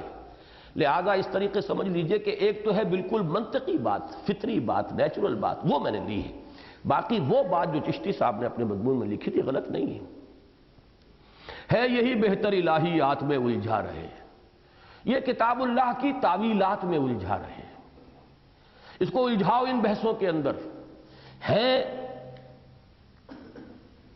قرآن کے الفاظ کے بارے میں کیا ہے؟ حادث ہے، الفاظ حادث یا قدیم ہے، کتاب اللہ کے الفاظ حادث یا قدیم، امت مرحوم کی ہے کس عقیدے میں نجات، ابن مریم مر گیا یا زندہ جاوید ہے، اس طرح کے مسائل ان کو لے کر اٹھ کھڑے ہو، الجھاؤ انہیں، مناظرے دکھاؤ، کشتیاں دکھاؤ، علماء جو ہے ایک دوسرے کے ساتھ جو ہے وہ ان کو دنگل، آج آپ کرکٹ کے میچ دکھاتے ہیں، پہلے انہوں نے دنگل مولویوں کے دکھائے، لڑ رہے ہیں یہاں پر، مناظرے ہو رہے ہیں، تاکہ اس کے اندر ان کو مست رکھو، ان کو اس کے اندر دلچسپی جو ہے اس پہ پیدا کرو۔ اسی طریقے سے ہے کتاب اللہ کے الفاظ حادث یا قدیم، امت مرحوم کی ہے کس عقیدے میں نجات۔ ایک اور شعر اسی طرح کا ہے صفات ذات حق، حق سے جدا یا عین ذات۔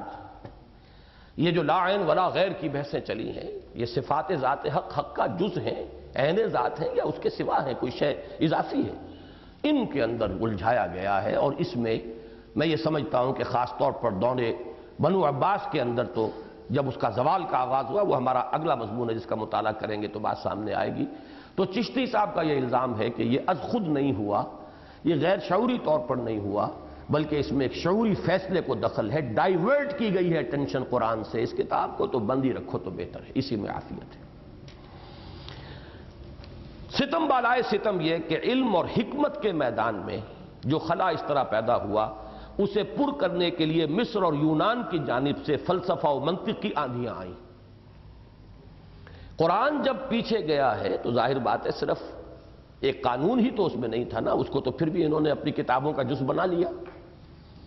حدیث کے ہر باب کے شروع میں آیات وہ آ گئیں کہ جو اس مسئلے سے متعلق ہیں، لیکن یہ ہے کہ قرآن سے جب توجہ ہٹی تو جو خلا پیدا ہوا اس کے لیے مصر اور یونان، یہ میں نے دو باتیں کہی ہیں، اس کو نوٹ کر لیجئے۔ ایک تو یونان کا فلسفہ تھا اور یونان کی سائنس، جس کو ٹرانسلیٹ کیا گیا ہے دور بنو عباس میں، اور ایک طوفان آیا ہے۔ ایک مصر میں اسکندریہ جو ہے یہ بہت اہم مقام رہا ہے، کلچر، فلسفہ، فکر، اس کے اعتبار سے، اور وہاں سے وہ نیو پلیٹونزم جو کہ ایک خاص مکتبہ فکر ہے، جس سے تصوف در حقیقت جو ہے جو ہمارے ہاں آیا ہے، وہ افلاطون، پھر افلاطون کے بھی نو افلاطونی نظریات کہ جو اسکندریہ جس کا مرکز بنا ہے، وہاں سے وہ تصوف کے دھارے جو آئے ہیں عالم اسلام کی طرف، اور یونان سے براہ راست ارسطو کی منطق آئی ہے ہمارے پاس۔ ان دو نے آ کر عالم اسلام کے اندر اس خلا کو پر کیا ہے کہ جو خلا قرآن کی حکمت، اسی لیے تو مولانا روم نے پھر جو احتجاج کیا، اس احتجاج کے وہ الفاظ شاید آپ پڑھ چکے ہوں نشأۃ ثانیہ میں، کہ چند خانی حکمت یونانیہ حکمت قرآنیہ راہم بخاں۔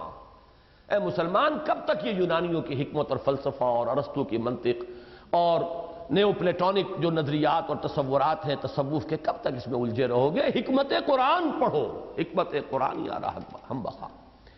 تو وہ حکمت قرآن جو ہے جب وہ پیچھے ہٹی تو اس کے لیے اس خلا کو پر کیا گیا، یونان اور مصر کی جانب سے فلسفہ و منطق کی آندھیاں آئیں، نتیجتاً پورا عالم اسلام ارسطو کی منطق اور نو افلاطونی تصوف کی آماجگاہ بن کر رہ گیا، یہاں تک کہ فلسفہ و اصول اخلاق کے لیے بھی مسلمانوں کو اغیار کے سامنے کاسہ گدائی پیش کرنے کے سوا کوئی چارہ نہ رہا۔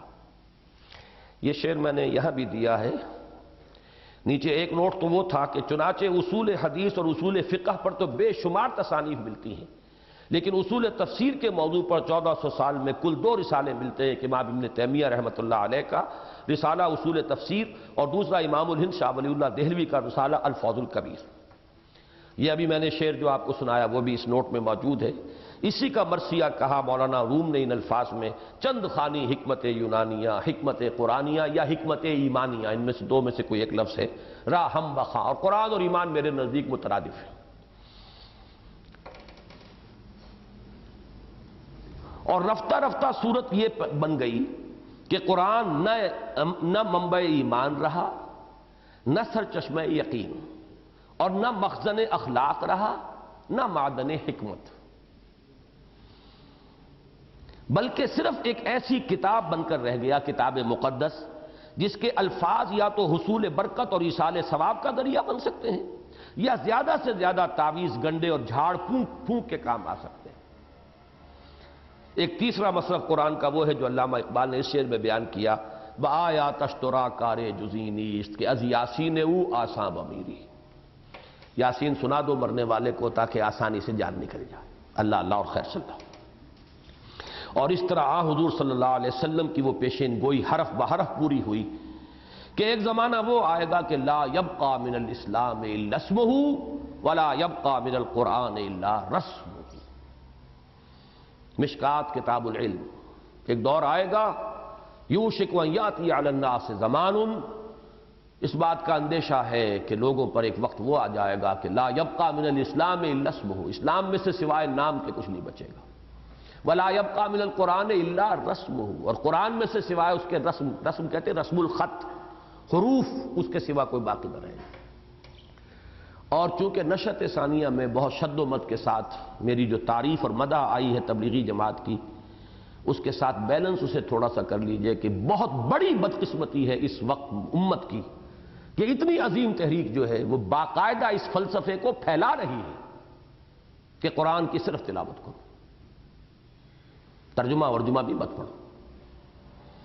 اور مولانا اخلاق حسین قاسمی دہلی والے جو ہیں، انہوں نے تو باقاعدہ اس پر ماتم کیا ہے کہ جیسے جیسے تبلیغی جماعت، نام تو تبلیغی نہیں لیا، یہ کہ باقاعدہ ایک تحریک چلی کہ نہ معلوم کتنی مسجدیں تھیں کہ جن میں صبح کے وقت ترجمہ قرآن یا درس قرآن ایک روایت کے طور پر چلا آ رہا تھا، کچھ نہ کچھ تو کان میں پڑتا تھا۔ ختم ہو چکا اب سوائے فضائل کی کتابوں کی تلاوت کے کچھ نہیں۔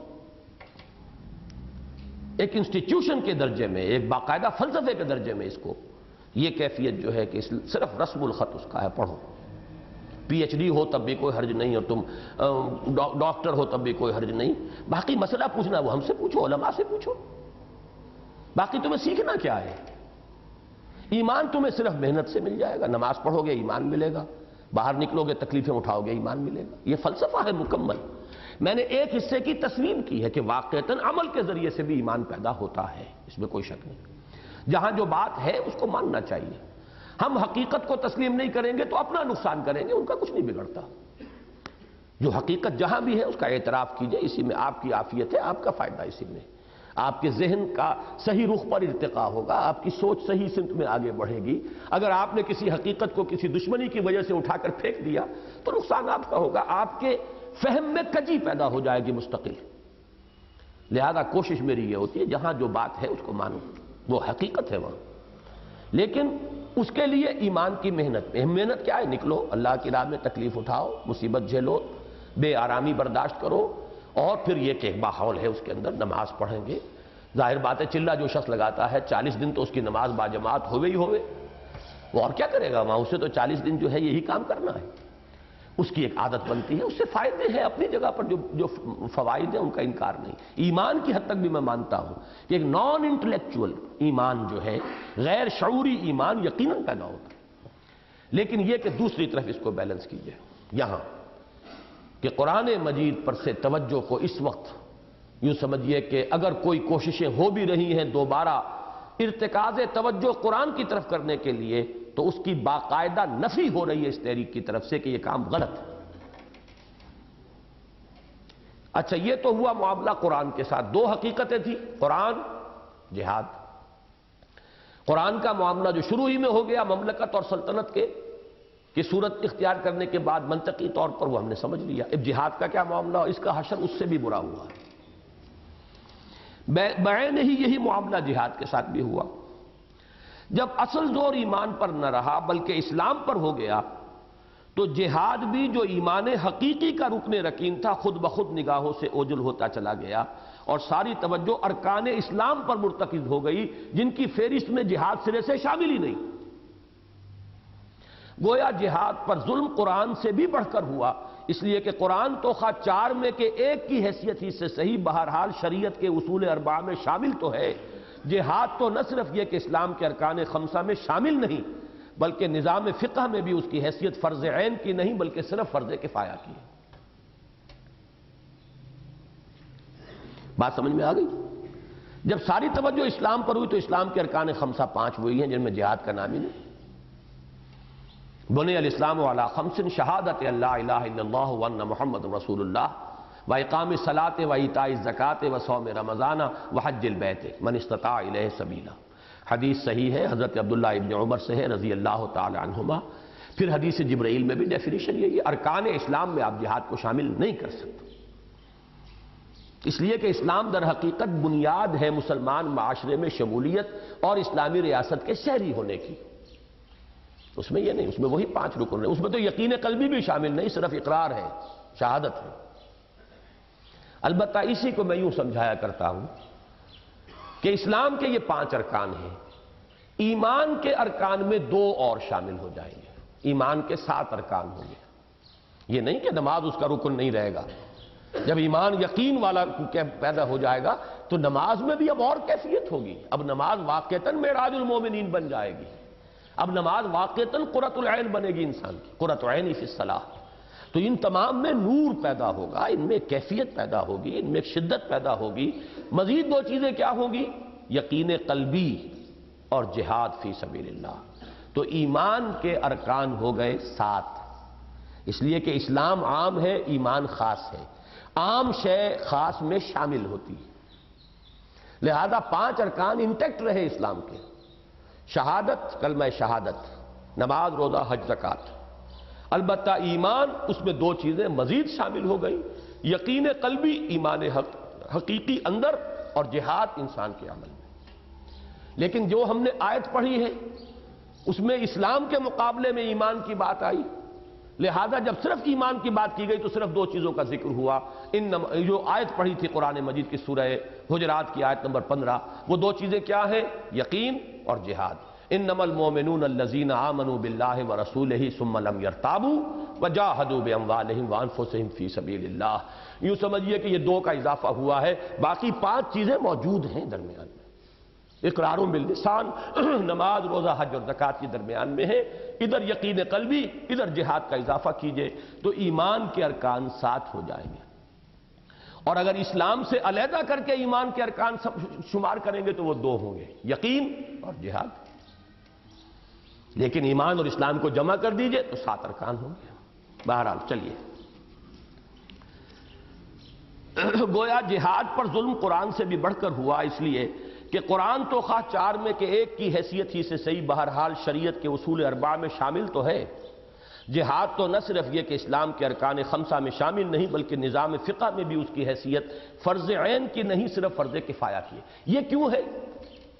جہاد کے معنی آگے چل کر آپ کو معلوم ہو جائے گا، وہ صرف ہوا قتال کے معنی میں لفظ جہاد آیا۔ اور قتال کی ضرورت کہاں پیش آتی ہے؟ دفاع میں، مملکت کی حفاظت میں۔ وہاں جتنے لوگوں کی ضرورت ہے اتنے بھیج دیجئے، باقی جو ہے ان کی طرف سے فرض ادا ہو گیا۔ اب ہر شخص کو تو جنگ کے اندر حصہ نہیں لینا ہوتا، لہذا وہ اور فیڈ اوے کیا اس نے، اور پیچھے گیا۔ فقہ میں اس کی حیثیت جو ہے، چونکہ وہ وہاں مراد ہے جہاد سے قتال، یہ جہاد نہیں، دعوت، تبلیغ، محنت اور انقلاب کی ابتدائی مراحل یہ جہاد میں شامل نہیں ہے۔ فقہی اعتبار سے جہاد در حقیقت مساوی ہے قتال کے، اور قتال کی ضرورت جب مملکت کا دور آ گیا تو ضرورت کہاں پیش آئی؟ خود اس ہندوستان میں جو پہلی ایکسپیڈیشن آئی تھی وہ کوئی تبلیغ کے لیے نہیں آئی تھی۔ 80 برس بعد، یوں سمجھیے کہ حضور کے انتقال کے 80 برس بعد محمد بن قاسم جب آئے تو دین تبلیغ کرنے نہیں آئے تھے، وہ تو خلافت راشدہ کے ساتھ بات ختم ہو چکی تھی۔ اب تو توسیع مملکت کا معاملہ تھا، اور یہاں توسیع مملکت بھی نہیں تھی، یہاں تو یہ تھا کہ مسلمانوں پر حملہ ہوا تھا، ان کی عزت و آبرو پر ان کا قافلہ لوٹا گیا تھا۔ اس میں جب ان سے کہا گیا کہ جس کے علاقے میں یہ حادثہ ہوا ہے وہ کمپنسیٹ کرے، اس نے جو جواب دیا وہ الٹا اور توہین آمیز تھا۔ نتیجتاً اس کی گوشمالی کے لیے ایکسپیڈیشن آئی تھی، دعوت دین یا دین کے غلبے کی جد و جہد اس کے پیش نظر سرے سے نہیں تھی۔ حالانکہ ابھی یہ دور تابعین ہے، تابعین سے آگے کہہ لیجئے دور تبع تابعین کہہ لیجئے، اس سے زائد تو نہیں۔ تو تبدیلی جو ہے وہ میں پھر سین کی طرف توجہ دلا رہا ہوں، بدا الاسلام غریبا وسیعود کما بدا۔ وہ جو اصل دینی حقیقتیں وہ تو بہت جلد پس منظر میں گئی ہیں، they faded away into the background deep۔ اور کچھ نئے تصورات جو ہیں جو دین کا جز ہیں، اس کا وہ دوسرا، اس دور میں وہ ثانوی تھے، اب وہ در حقیقت فور فرنٹ میں آئے۔ پڑھ لیجئے آگے۔ اس پر مستضاد یہ کہ جہاد کا تصور بھی مسخ ہو گیا، اور اس شجرہ طیبہ کی شاخوں کو جڑ اور تنے سے جدا کر کے، یعنی جڑ کیا تھی؟ مجاہدہ مع النفس، اس کے بعد تنا کیا تھا؟ دین کی دعوت و تبلیغ کے لیے جان اور مال کا کھپانا، اس کے بعد یہ ہے کہ دین کی اقامت کے لیے تلوار بھی ہاتھ میں لینا۔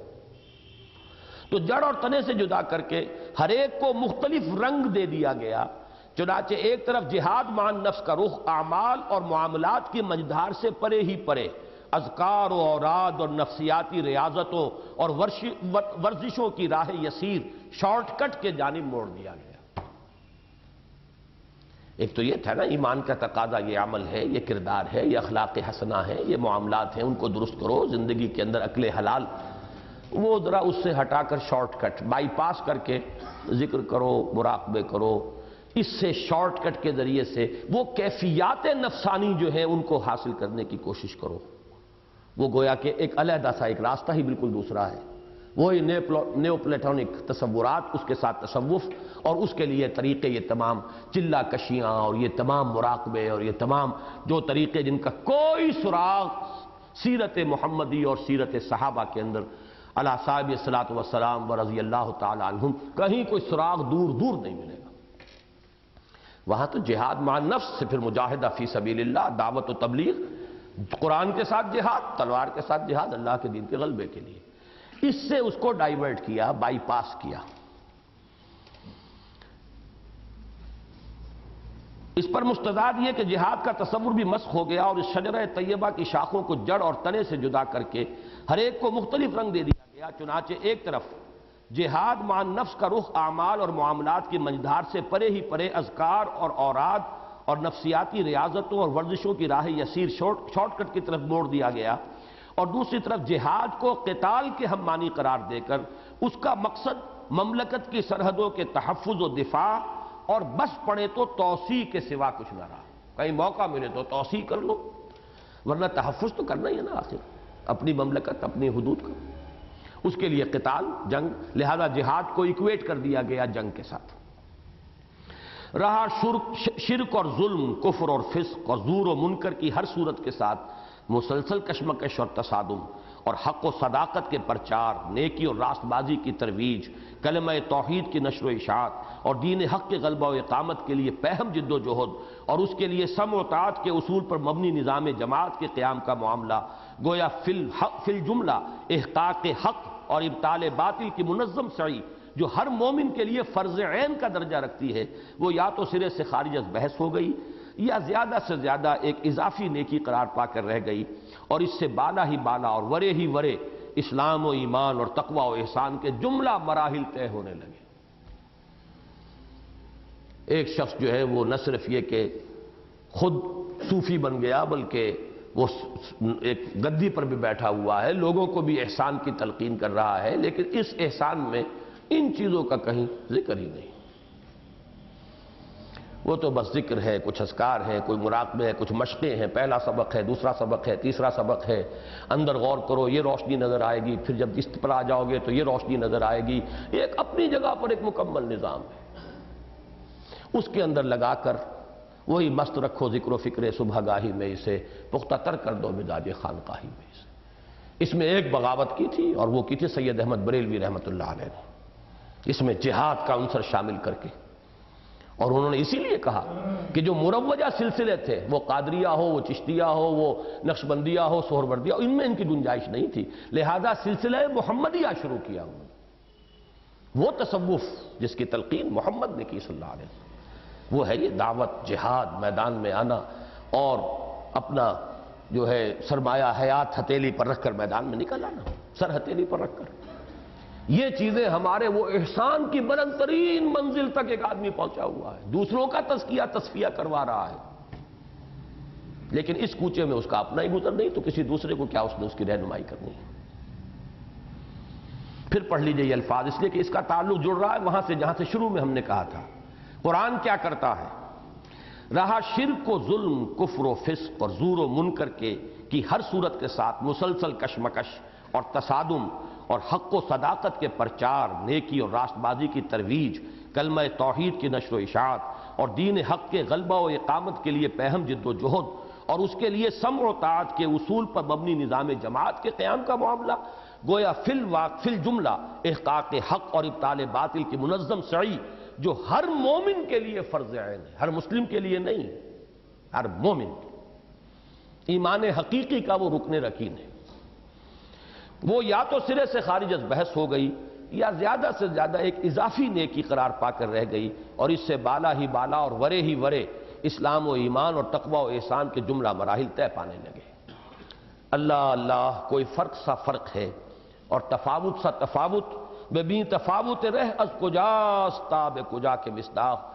کجا وہ کیفیت کے صحابہ کرام جذبہ جہاد سے سرشار بیک زبان رجزیہ انداز میں یہ شعر پڑھ رہے ہیں، نحن الذین بایعوا محمدا علی الجہاد ما بقینا ابدا.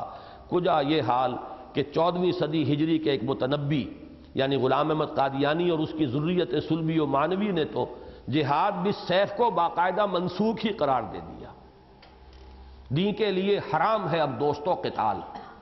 یہ مصرع ہے غلام احمد قادیانی کا، حرام ہی ہو چکا ہے قتال بالسیف، تو وہ حرام کے درجے میں آ گیا. بہرحال دعوت و تبلیغ کا جہاد اس نے برقرار رکھا تھا. وہ تو اب بھی قادیانی لگے ہوئے ہیں پورے زور شور کے ساتھ، پیسے بھی لگاتے ہیں، وقت بھی لگاتے ہیں، لیکن وہ تلوار والا قتال جو ہے جہاد، وہ تو اس نے بالکل ہی خارج کیا. دین کے لیے حرام ہے اب دوستو قتال. باقی مسلمانوں کی عظیم اکثریت کا حال بھی عملاً کچھ زیادہ مختلف نہیں ہے. زبان سے کہیں، لیکن یہ کہ زندگی کا جو رخ ہے، دین کے جو تصورات ہیں، ان کے جو بھی معیارات ذہنوں کے اندر ہیں، جس کے لیے جد و جہد ہے، بھاگ دوڑ ہے دینی حلقوں کی بھی، اس میں کہیں آس پاس بھی اس کا کوئی تعلق ہی نہیں، اس تصور کا وہ جز ہی نہیں ہے کہ رہوارے یقین ماں بصحرائے گماں گم شد. گماں کے صحرا میں میرے یقین کی وہ سواری رہوار، میرا گھوڑا، میرا مرکب گم ہو گیا.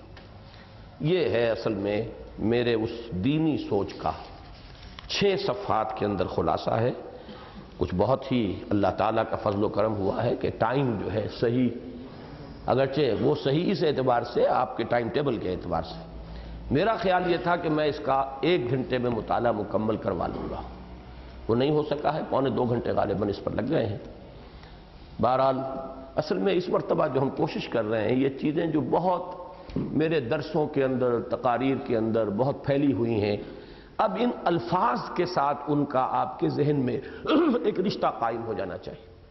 اب یہ 6 صفحے ہیں، ان کو تو پڑھ سکتے ہیں آسانی کے ساتھ، اب آپ آگے پڑھائیں، اسی شرح کے ساتھ پڑھائیں، اسی تفصیل کے ساتھ پڑھائیں، ویڈیو تیار ہو رہا یہ دکھائیں۔ اس میں گویا کہ ہمارے اس منتخب نصاب کا پورا خلاصہ جو ہے، وہ میری فکر جو ہے، مذہبی دینی فکر، قرآنی فکر، اس کا لب لباب ان 6 صفحات میں آ گیا ہے۔ سبحانک اللہم و بحمدک نشہد ان لا الہ الا انت نستغفرک و نتوب الیک۔